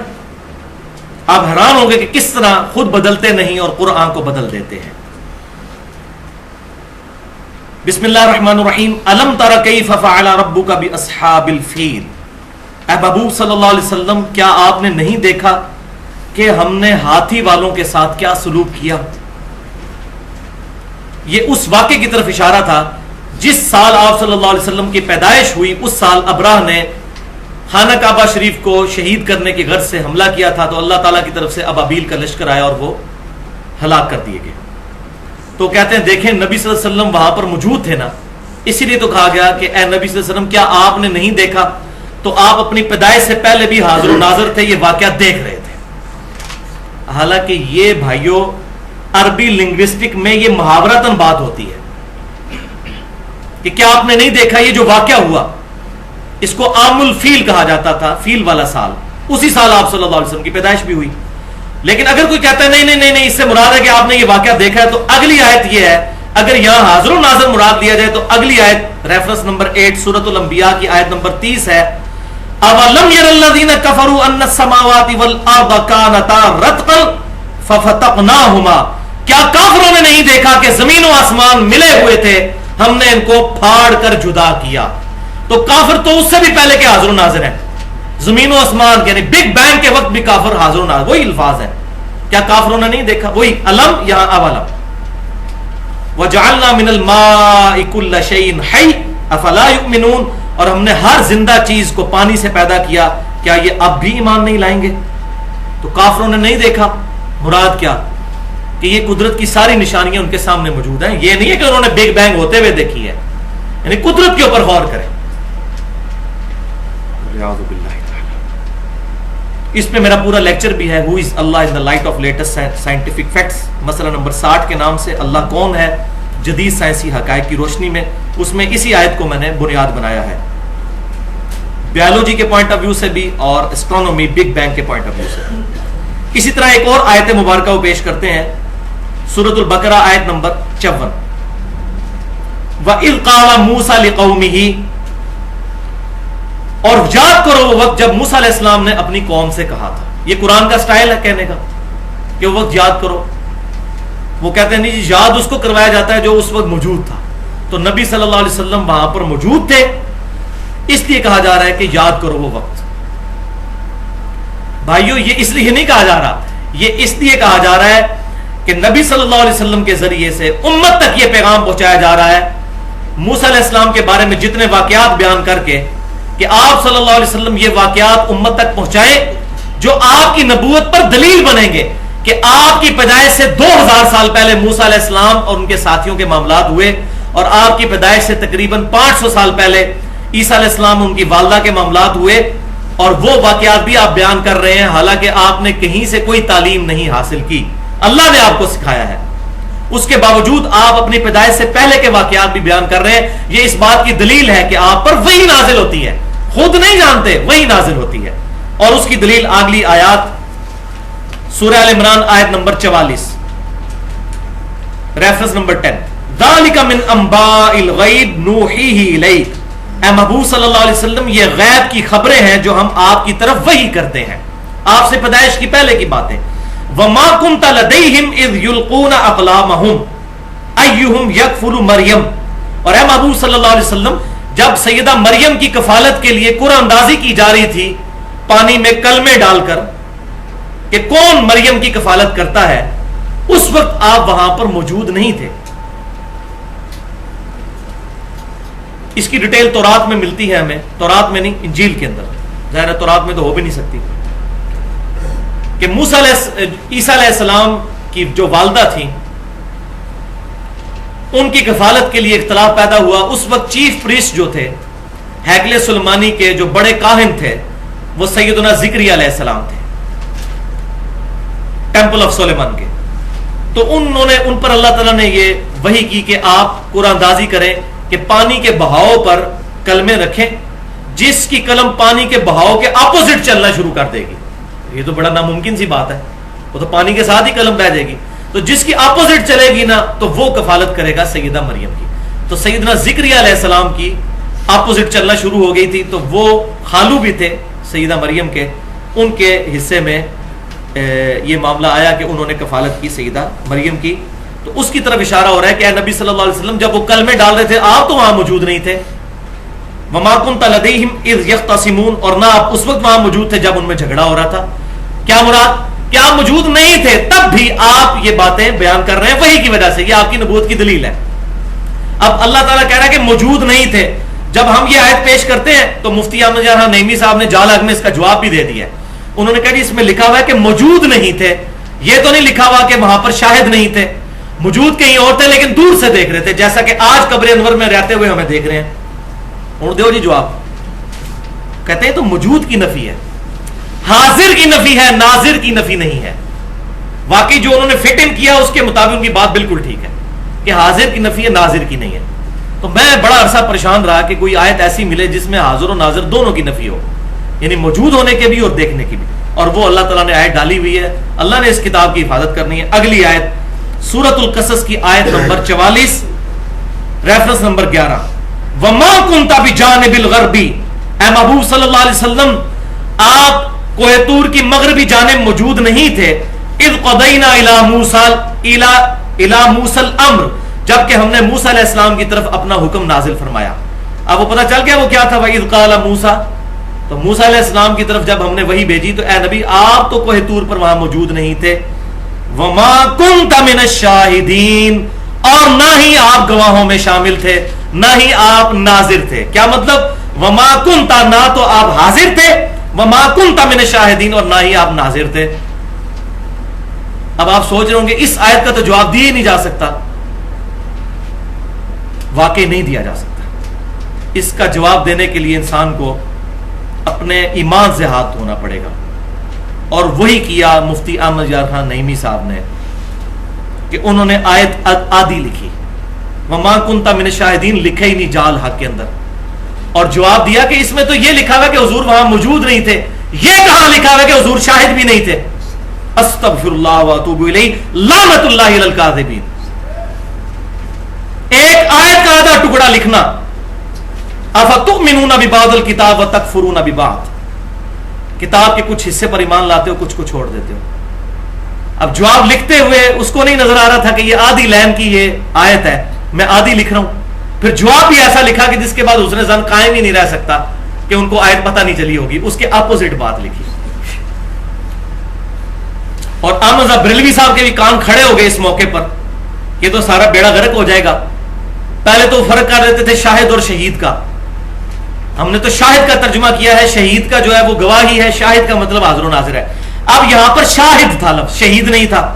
وما کنت من الشاہدین، یہاں تو ان کو ترجمہ کرنا پڑنا تھا حاضر و ناظر والا. لیکن آپ حیران ہوں گے کہ کس درجے پر انہوں نے خیانت کی. انہوں نے ترجمہ کیا اس کا، اے نبی صلی اللہ علیہ وسلم نہ تو آپ وہاں پر موجود تھے اور نہ وہاں پر حاضر تھے. شاہد کا ترجمہ حاضر کر دیا، ناظر نہیں کیا. پیچھے سارا حاضر و ناظر کرتے آئے ہیں. اب یہاں ترجمہ کیا بنتا تھا؟ نہ آپ حاضر تھے نہ ناظر تھے. تو انہوں نے دونوں ہی ایک ترجمہ کر دیا، نہ تو آپ موجود تھے نہ حاضر تھے. آپ دیکھیں اتنے بڑے بڑے علماء، یہ دیکھ لیں، وَلِعَاذُ بِاللَّهِ تَعَالَى. بس وہ ایک بہت بڑے عالم اسلام آباد میں، ان کی بات مجھے بڑی پسند ہے. وہ کہتے ہیں کہ بیٹا دعا کیا کرو کہ گیئر الٹا نہ لگ جائے. جس کا گیئر ایک دفعہ الٹا لگ جائے نا تو پھر جتنا ایکسلریٹر دیتا ہے گاڑی پیچھے ہی جاتی ہے. الٹا گیئر جب بندے کا لگ جائے نا پھر اس قسم کے رزلٹ انسان سے نکلتے ہیں. وَلِعَاذُ بِاللَّهِ تَعَالَى. لیکن میں پھر وہی بات کروں گا کہ احمد بریلوی صاحب کو اگر تختہ مشق بنانا ہے، پھر بریلوی دیوبندی اہل حدیث کی عوام اور علماء اپنے بزرگوں کو بھی تختہ مشق بنائیں. رشید احمد گنگوئی صاحب کو بھی، اور شاہ عبداللہ محدث دہلوی کو بھی، شاہ عبدالعزیز محدث دہلوی کو بھی، اور شبیر احمد عثمانی صاحب کو بھی، سب کو ایک کٹہرے میں. تو بھائیو یہاں پر یہ بات بھی یاد رکھیے کہ علم الغیب سے متعلق میں آلریڈی گفتگو کر چکا ہوں 88 منٹ کی، مسئلہ نمبر 6A.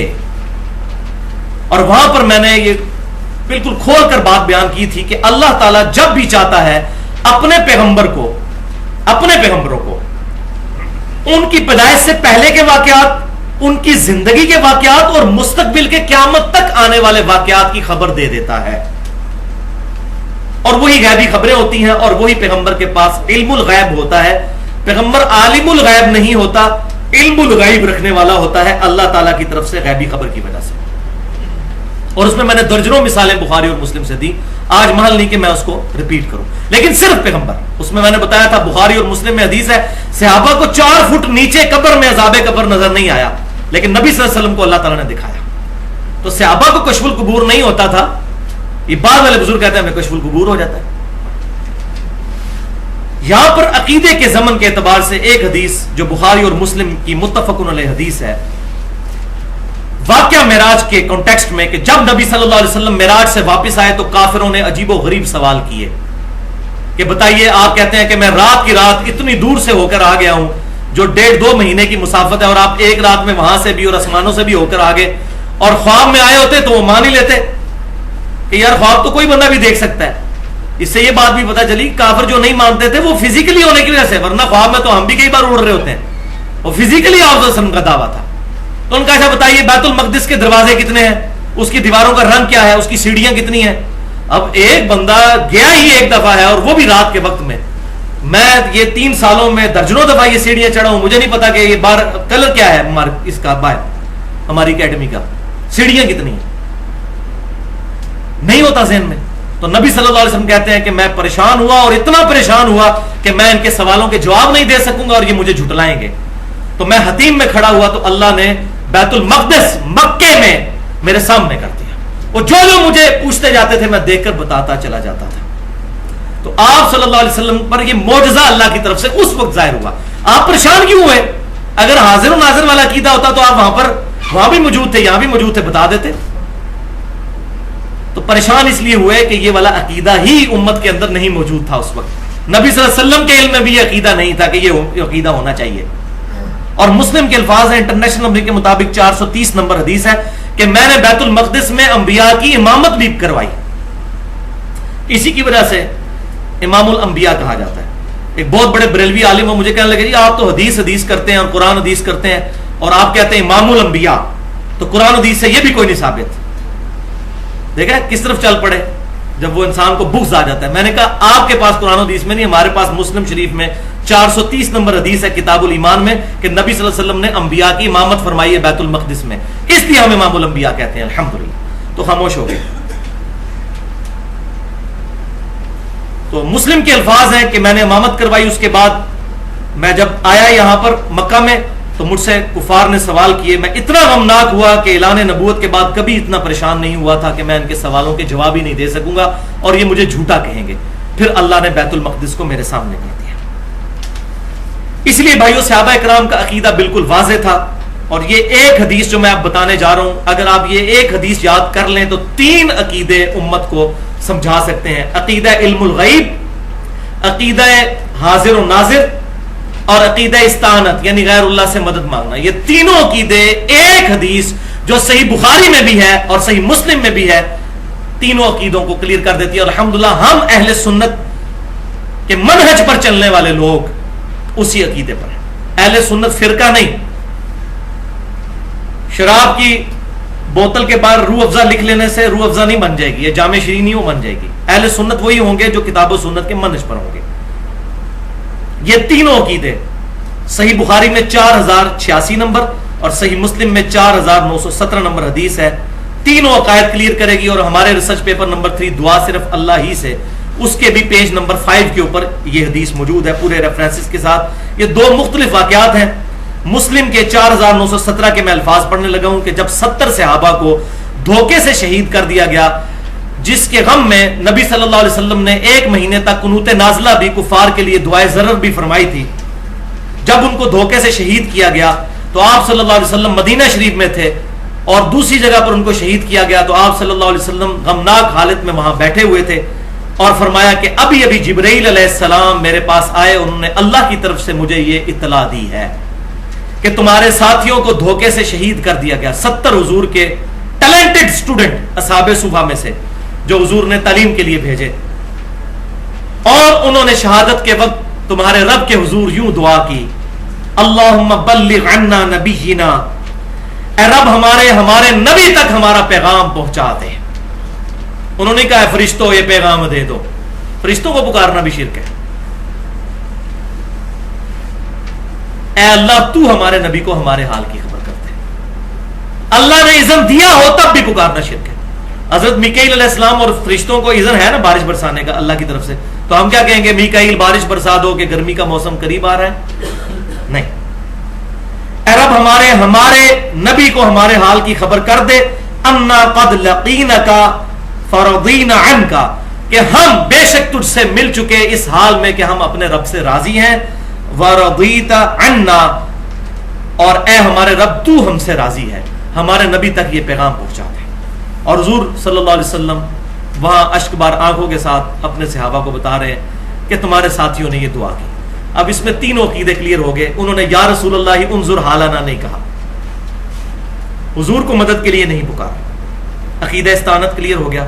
ان کا یہ بھی عقیدہ نہیں تھا کہ نبی صلی اللہ علیہ وسلم ہر وقت ہر چیز کو دیکھ رہے ہیں اور یہاں پہ بھی موجود ہے حاضر و ناظر، وہ بھی عقیدہ. اور علم الغیب کے حوالے سے بھی ان کا عقیدہ کلیئر ہوا کہ اے اللہ تو ہمارے نبی کو خبر کر دینا، تیرے بتائے بغیر ہمارے نبی تک یہ خبر نہیں پہنچے گی. اور انہوں نے یہ بھی نہیں کہا جبرائیل ہمارے نبی کو خبر کر دینا، لہذا فرشتوں کو بھی نہیں پکارا، جبرائیل جب دنیا میں آ رہے تھے اس وقت بھی نہیں پکارا. اب رہا مسئلہ رسول اللہ صلی اللہ علیہ وسلم کی دنیاوی زندگی کے بعد آج کی جو زندگی ہے، قبر مبارک اور جنت کی برزخی زندگی، کیا ہم اس زندگی میں اللہ تعالیٰ کو یہ کہہ سکتے ہیں کہ اے اللہ ہمارے نبی تک ہماری خبر پہنچا دے؟ تو بھائیو اس کا کوئی ثبوت موجود نہیں سوائے ایک چیز کے، اور وہ کیا ہے؟ درود شریف. اور وہ ہم کہتے ہیں اللہم صلی علی محمد وعلی آل محمد کما صلیت علی ابراہیم وعلی آل ابراہیم انک حمید مجید. اللہم بارک علی محمد وعلی آل محمد کما بارکت علی ابراہیم وعلی آل ابراہیم انک حمید مجید. درود شریف ہمارا پہنچتا ہے، میں کتنی احادیث بتا چکا اسی لیکچر میں پوائنٹ نمبر 2 کے اندر. درود و سلام پہنچتا ہے، السلام علیکم ایھا النبی پہنچتا ہے، بس اس کے علاوہ کچھ اور نہیں پہنچا سکتے.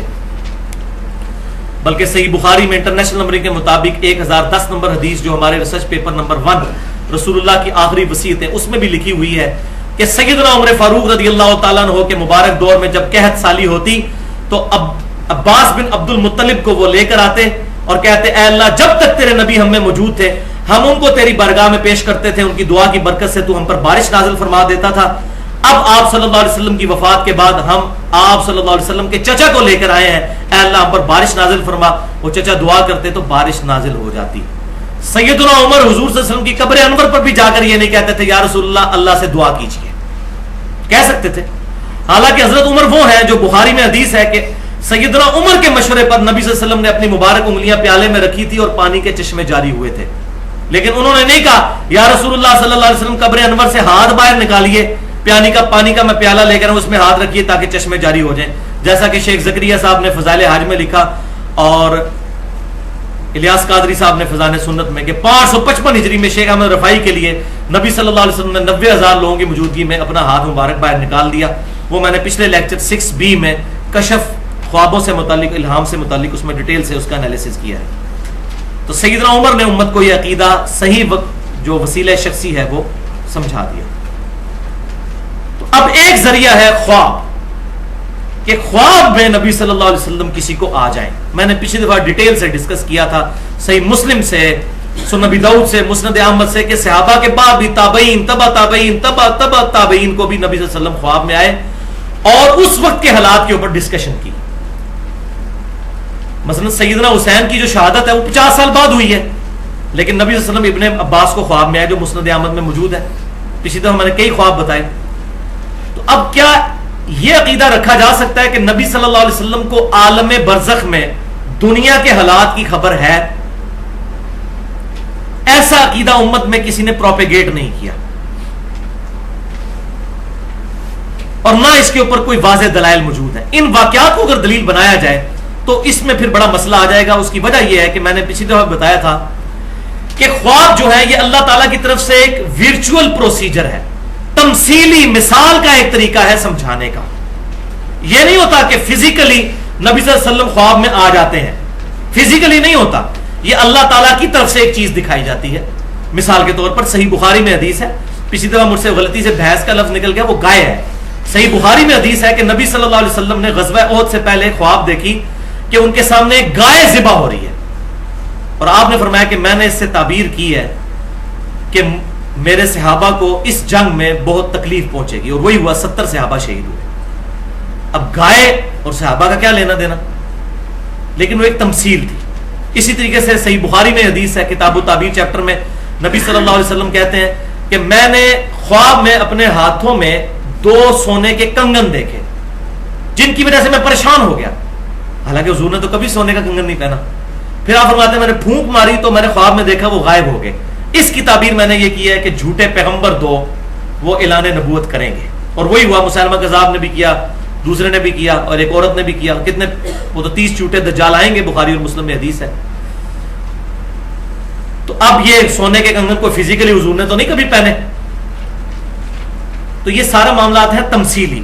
لہذا یہ دعویٰ بھی نہیں کیا جا سکتا کہ آج کے حالات کی خبر جا رہی ہے، وہ میں آخر میں حدیث بیان کروں گا، اور وہ آیت بھی، جس سے پتہ چل جائے گا کہ یہ عقیدہ نہیں، یہ ورچوئل عقیدے ہیں، تمثیلی واقعات ہیں جو خوابوں میں حضور صلی اللہ علیہ وسلم کو دیکھا جاتا ہے، وہ اللہ تعالیٰ کی طرف سے دکھایا جاتا ہے، یہ دنیا کے حالات کے حوالے سے یہ بات نہیں ہوتی۔ اب رہا مسئلہ کریٹیکل چیز کا، جس پہ میں نے بات کنکلوڈ کرنی تھی، وہ دو باتیں۔ یہ اکثر آپ سنتے ہوں گے، وہ کہتے ہیں جی قبر میں تیسرا سوال ہوتا ہے، نبی صلی اللہ علیہ وسلم کا چہرہ مبارک دکھایا جاتا ہے اور کہا جاتا ہے کہ اس مرد کے بارے میں تیرا دنیا میں کیا عقیدہ تھا؟ تو نبی صلی اللہ علیہ وسلم تو ہر قبر میں آ جاتے ہیں۔ دن کے اندر تقریباً 1.25 لاکھ لوگ مرتے ہیں، جن میں سے 25 سے 30 ہزار مسلمان ہوتے ہیں، کیونکہ ہم دنیا کے 1/4 ہیں یا 1/5۔ 25 ہزار مسلمان بھی روزانہ مر رہے ہیں۔ ہم کہتے ہیں نہیں، غور پہ کوئی اور، وہ کہتے ہیں تو اتنی قبروں میں نبی صلی اللہ علیہ وسلم چلے جاتے ہیں تو حاضر و ناظر ہوئے نا، اس سے وہ عقیدہ گھڑتے ہیں۔ تو پہلے یہ بات میں کلیئر کر دوں، یہ بخاری اور مسلم کی متفق علیہ حدیث ہے۔ قبر میں 3 سوال ہوں گے۔ پہلا ہوگا من ربک کا، تیرا رب کون؟ دوسرا سوال ما دینک کا، تیرا دین کیا ہے؟ اور تیسرا سوال ہوگا ما کنت تقول فی حق ھذا الرجل، اس مرد کے بارے میں تو دنیا میں کیا کہا کرتا تھا، کیا عقیدہ رکھتا تھا؟ اس میں یہ نہیں موجود کہ وہ نبی صلی اللہ علیہ وسلم سامنے موجود ہوتے ہیں، وہ کہتے ہیں یہ سامنے جو کھڑے ہوئے ہیں جو موجود ہے، نہیں، وہ آگے پھر خود ضرب تقسیمیں لگا لیتے ہیں نا۔ وہ کہتے ہیں جی لفظ آیا ہاذا، اور ہاذا ہوتا ہے موجود کے لیے، تو نبی صلی اللہ علیہ وسلم قبر میں موجود ہوتے ہیں۔ تو بھائیو اگر یہ عقیدہ مان لیا جائے تو عربی لنگوسٹک کا جنازہ نکل جائے گا، کیونکہ عربی لنگوسٹک میں ہاذا 3rd پرسن کے لیے بھی استعمال ہوتا ہے، ہمیشہ 2nd پرسن کے لیے نہیں، 3rd پرسن کے لیے بھی۔ اور بخاری اور مسلم میں حدیث ہے کہ ابو سفیان رضی اللہ تعالیٰ عنہ، بعد میں تو مسلمان ہو گئے، جب یہ رومن امپائر میں گئے تو کیسر روم نے ان کو بلا کر پوچھا، اور اس میں اس نے لفظ استعمال کیے کہ حاضر رجل کے لفظ استعمال کیے کہ یہ مرد جس نے مکے میں دعویٰ کیا ہے نبوت کا، اس کے بارے میں تم کیا جانتے ہو، تم قریبی رشتہ دار ہو۔ تو کیا نبی صلی اللہ علیہ وسلم اس وقت روم میں موجود تھے؟ آپ کا تذکرہ ہو رہا تھا، تو سننے والے کو پتا تھا ہاذا سے مراد یہ 3rd پرسن ہے۔ تو یہ بخاری اور مسلم میں ہاذا کا صیغہ موجود ہے، جو واضح ثبوت ہے کہ 3rd پرسن کے لیے بھی استعمال ہوتا ہے۔ جواب پر ہی غور کر لیں، جواب میں بھی ہونا چاہیے تھا ہاذا محمد رسول اللہ، لیکن بخاری مسلم اٹھا کر دیکھیں، وہ مردہ جو مومن ہوتا ہے وہ کہتا ہے ہوا محمد الرسول اللہ صلی اللہ علیہ وسلم، وہ تو اللہ کے رسول محمد صلی اللہ علیہ وسلم ہے۔ اب وہ پاسٹ ٹینس وہ بات کر رہے ہیں غائب کے سیغے میں، ہوا، حاضر کا سیغہ نہیں ہے یہ، تو جواب ہی بتا رہا ہے کہ اس کی طرف اشارہ۔ اور بخاری میں ایک روایت جو ہے 1347، اس میں آگے الفاظ ہیں کہ نبی صلی اللہ علیہ وسلم کا نام بھی فرشتہ لیتا ہے کہ وہ رجل محمد جو تھے صلی اللہ علیہ وسلم، ان کے بارے میں تیرا کیا عقیدہ ہے؟ پھر بھی کسی کی تسلی نہ ہو تو مفتی احمد یار خان نعیمی صاحب جال میں لکھتے ہیں کہ جب اس کو کہا جاتا ہے کہ اس مرد کے بارے میں تیرا کیا عقیدہ ہے، تو مردے کو پوچھنا چاہیے نا کہ کون سا مرد؟ اگر سامنے نہ ہو تو وہ پوچھے جی کیڑے دی گل کر رہے ہو، کس بندے دی گل کر رہے ہو، کس بندے کی بات کر رہے ہو؟ تو مردہ تو کوئی نہیں پوچھتا کس بندے کی، اس کا مطلب ہے وہ سامنے بندہ موجود ہوتا ہے، تو یہ اشارتاً بات نہیں ہو رہی ہوتی۔ For the sake of argument agri.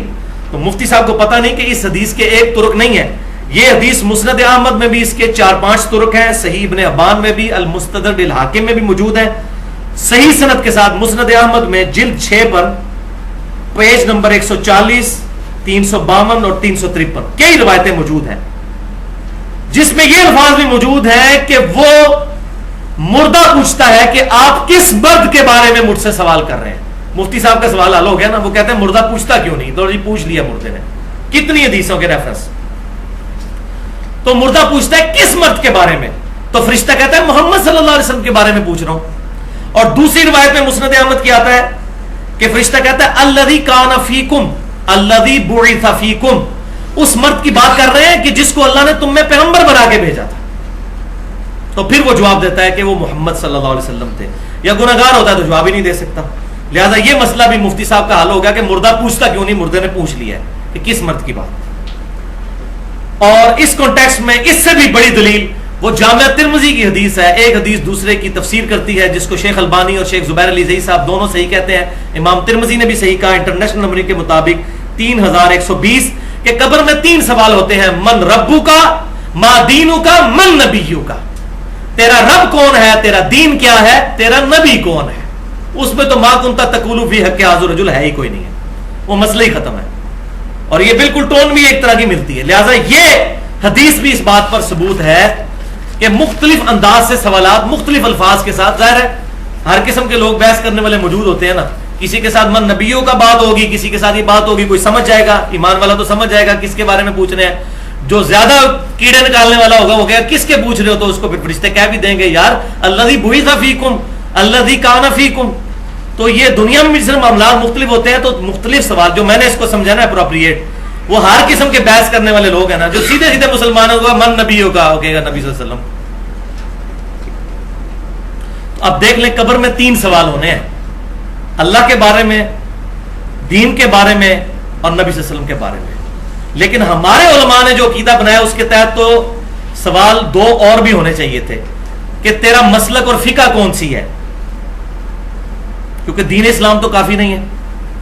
اور ہونا چاہیے تھا آپ کس امام کی پیروی کرتے ہو. یہ سارے بنائے ہوئے جو فیبریکیٹڈ امام ہیں ان اماموں کی ہم توہین نہیں کر رہے. عیسیٰ علیہ السلام کی توہین نہیں ہے، لیکن ان کے نام پر جو عیسائیوں نے ڈیوینٹی کلیم کی، عیسیٰ علیہ السلام کو اللہ کا بیٹا کا، کرسچینٹی کو کنڈیم کر رہے ہیں. ان کے نام پر جو ان لوگوں نے یہ فرقے بنائے، تو قبر میں ہی تو سوال نہیں ہونا تیرا امام کون ہے.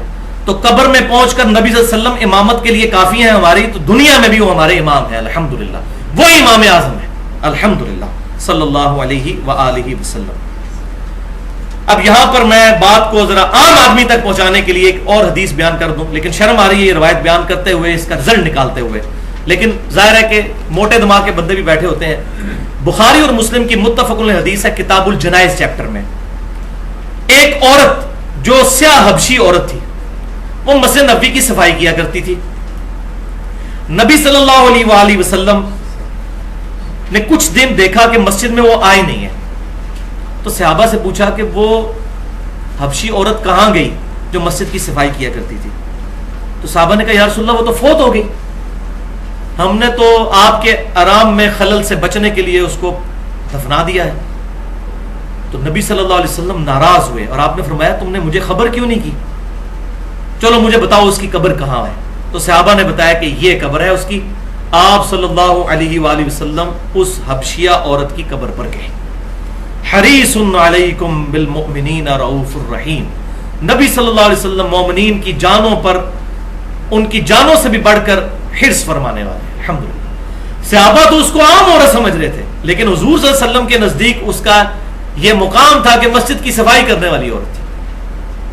صحابہ نے بھی اس کو ایک حقیر سمجھا کہ حبشی عورت صفائی کرنے والی. تو نبی صلی اللہ علیہ وسلم اس کی قبر پر گئے، قبر پہ جا کے جنازہ پڑھا. اور مسلم کے الفاظ ہیں کہ آپ صلی اللہ علیہ وسلم فرماتے ہیں کہ میرے صرف قبرستان آنے کی وجہ سے، اللہ اکبر کبیرہ، یہ قبریں جو کہ تاریکی میں ڈوبی ہوئی تھی، اللہ نے سب قبروں کو نور سے بھر دیا ہے. اچھا وہ قبریں کن کی تھیں؟ صحابہ کی.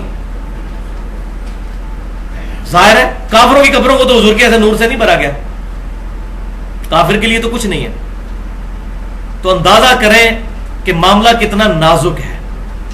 یہاں لوگ کہتے ہیں شیخ عبد القادر جیلانی کے مرید ہو جاؤ، وہ کہتے ہیں میں اس وقت تک جنت میں نہیں جاؤں گا جب تک سارے مرید نہ لے جاؤں. تو شیخ عبد القادر جیلانی رحمۃ اللہ علیہ کوئی بھی بزرگ سوائے عشرہ مبشرہ 10 صحابہ کے کوئی شخص اپنے بارے میں نہیں کہہ سکتا کہ میں نے بھی جنت میں جانا ہے کہ نہیں. ہم اس رضان رکھتے ہیں لیکن کوئی گارنٹی کے ساتھ تو صحابہ کرام کے بعد نہیں کسی کے بارے میں کہہ سکتا.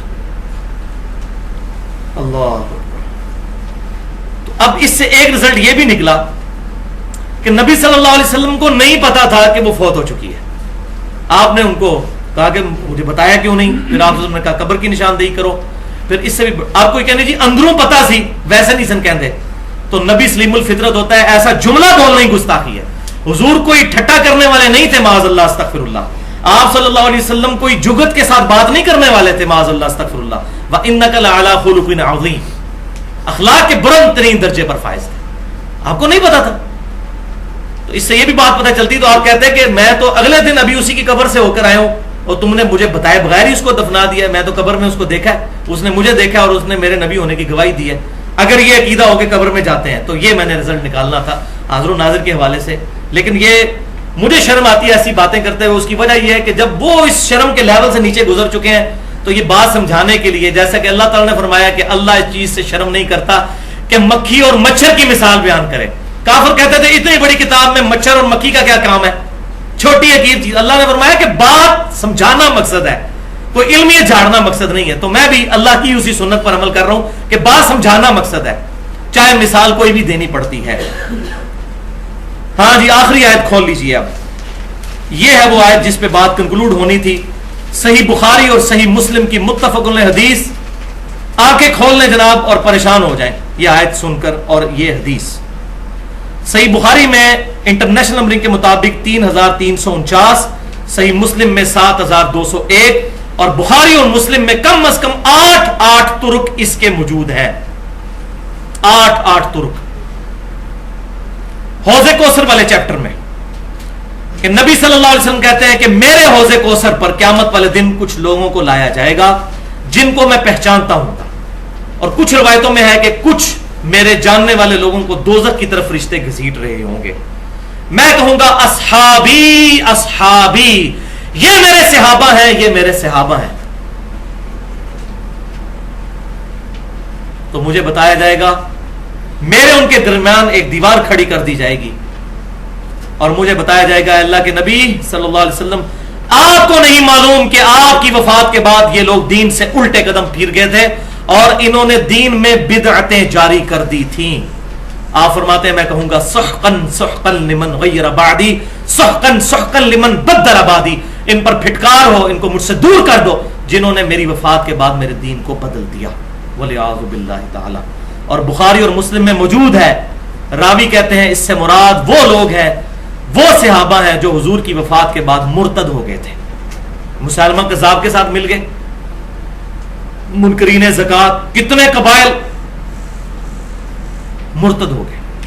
اسی لیے تو حضور نے فرمایا تھا, سنن ابی داؤد, جامع ترمذی اور ابن ماجہ کی صحیح حدیث ہے, علیکم بسنتی و سنت الخلفاء الراشدین المہدیین. وہ پوری حدیث اس طرح ہے کہ میری وفات کے بعد اتنے اختلافات پیدا ہو جائیں گے تو تم پر میری اور میرے خلفاء راشدین کی سنت لازم ہے. تو ہم الحمدللہ خلفاء راشدین کے تمام قتال, چاہے وہ سیدنا علی کے ہوں یا سیدنا ابو بکر کے ہوں یا سیدنا عمر کے ہوں یا سیدنا عثمان کے, ان تمام معاملات میں ہم خلفاء راشدین کو حق پر مانتے ہیں الحمدللہ. تو یہ قبائل مرتد ہو گئے تھے, ہے صحابہ تھے, حضور کو دیکھا تھا ایمان کی حالت میں, لیکن بعد میں ایمان پر قائم نہیں رہے. والعیاذ باللہ تعالی. بڑا نازک معاملہ ہے, اس پہ میں نے بڑی خطرناک گفتگو بھی کی ہے. مسئلہ نمبر 34 کے نام سے منافقت کی تعریف, اس کی اقسام اور اس کی مثالیں, اور اس میں نے بتایا کہ بڑے بڑے صحابہ بھی ڈرتے تھے کہ ہماری ایمان پر موت ہو, ڈرتے تھے, اللہ سے دعائیں کرتے تھے.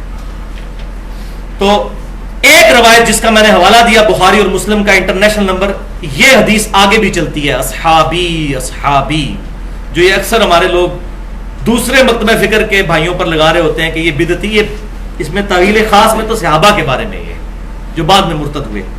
اصحابی اصحابی, آگے الفاظ ہیں کہ آپ صلی اللہ علیہ وسلم فرماتے ہیں, جس کا میں نے حوالہ پڑھا بخاری 3349, مسلم 7201, کہ میں اس وقت وہی کہوں گا جو عبد صالح عیسیٰ ابن مریم کہیں گے. سورۃ المائدہ کا آخری رکوع ہے, عیسیٰ علیہ السلام اپنے ماننے والوں سے اعلان برات کر دیں گے. تو حضور کہتے ہیں میں بھی اعلان برات کر دوں گا, میں اس وقت وہی کہوں گا. بسم اللہ الرحمن الرحیم, سورۃ المائدہ آیت نمبر 117, آپ کے ریفرنس پہ آخری آیت نمبر 12. اور امام بخاری نے اس آیت کو ہیڈنگ بنایا کتاب التفسیر چیپٹر میں, وَكُنْتُ عَلَيْهِمْ شَهِيدًا مَا دُمْتُ فِيهِمْ. اے اللہ جب تک میں اپنے ان صحابہ میں موجود تھا ان پر گواہ تھا, ان پر گواہ تھا, یا حاضر و ناظر, اس وقت تو سامنے موجود تھے. فَلَمَّا تَوَفَّيْتَنِي, لیکن جب تو نے مجھے پورا کیا, اٹھا لیا, كُنْتَ أَنْتَ الرَّقِيبَ عَلَيْهِمْ, اس وقت تو ہی ان پر گواہ تھا. وَأَنْتَ عَلَى كُلِّ شَيْءٍ شَهِيدٌ, اور ہر چیز پر گواہ حاضر کے بجائے عالم و ناظر تو ہی ہے. یہی ہوئی شہید لفظ. یہاں پر اب شہید لغت کے معنوں میں آیا ہے, اصطلاح کے معنوں میں نہیں, کہ اللہ تعالیٰ ہر چیز پر گواہ ہے. یہ وہ ہے, وہ شہید ہے, وہ تو امت بھی ہے شہید, شہادت علی الناس. تو جب تو نے مجھے اٹھا لیا پھر تو ہی ان پر گواہ تھا. اور اگلی آیت پھر چلتی ہے, اللہ اب یہ تیرے بندے ہیں, چاہے ان کو عذاب دے چاہے ان کو بخش دے. تو اللہ تعالیٰ فرمائے گا آج کا دن وہ ہے جس دن سچوں کو سچا عقیدہ نفع دے گا, بخشش کوئی نہیں ہے جس نے نبی صلی اللہ علیہ وسلم کی مخالفت پر عقائد کھڑے۔ اس حدیث کے ساتھ بخاری اور مسلم میں مشہور تابعی جو یہ حدیث روایت کرتے تھے عبداللہ بن ابی ملیکہ رحمۃ اللہ علیہ، وہ کہا کرتے تھے، اور وہی ہماری آخر میں دعا ہے۔ اسی حدیث بخاری اور مسلم میں، یہ دیکھیں کیسی کرامت ہوئی ہے کہ آخر میں دعا بھی وہی آ رہی ہے۔ بخاری اور مسلم کی یہی اصحابی والی حدیث کے اینڈ پہ دعا ہے۔ عبداللہ ابن ابی ملیکہ کہتے ہیں اے اللہ ہم تجھ سے دعا کرتے ہیں کہ تیرے نبی کی وفات کے بعد ان کے دین سے الٹے قدم نہ پھریں، آمین۔ اللہ تعالیٰ سے دعا ہے جو حق بات میں نے کہی اللہ تعالیٰ ہمارے دلوں میں راسخ فرمائے، اگر جذبات میں میرے منہ سے کوئی غلط بات نکل گئی تو اللہ تعالیٰ ہمارے دلوں سے محو کر دے، ہمیں کتاب و سنت کی تعلیمات پر عمل کر کے دوسرے بھائیوں تک پہنچانے کی توفیق عطا فرمائے۔ سبحانک اللہم و بحمدک اشہد ان لا الہ الا انت استغفرک و اتوب الیک وما علینا الا البلاغ المبین۔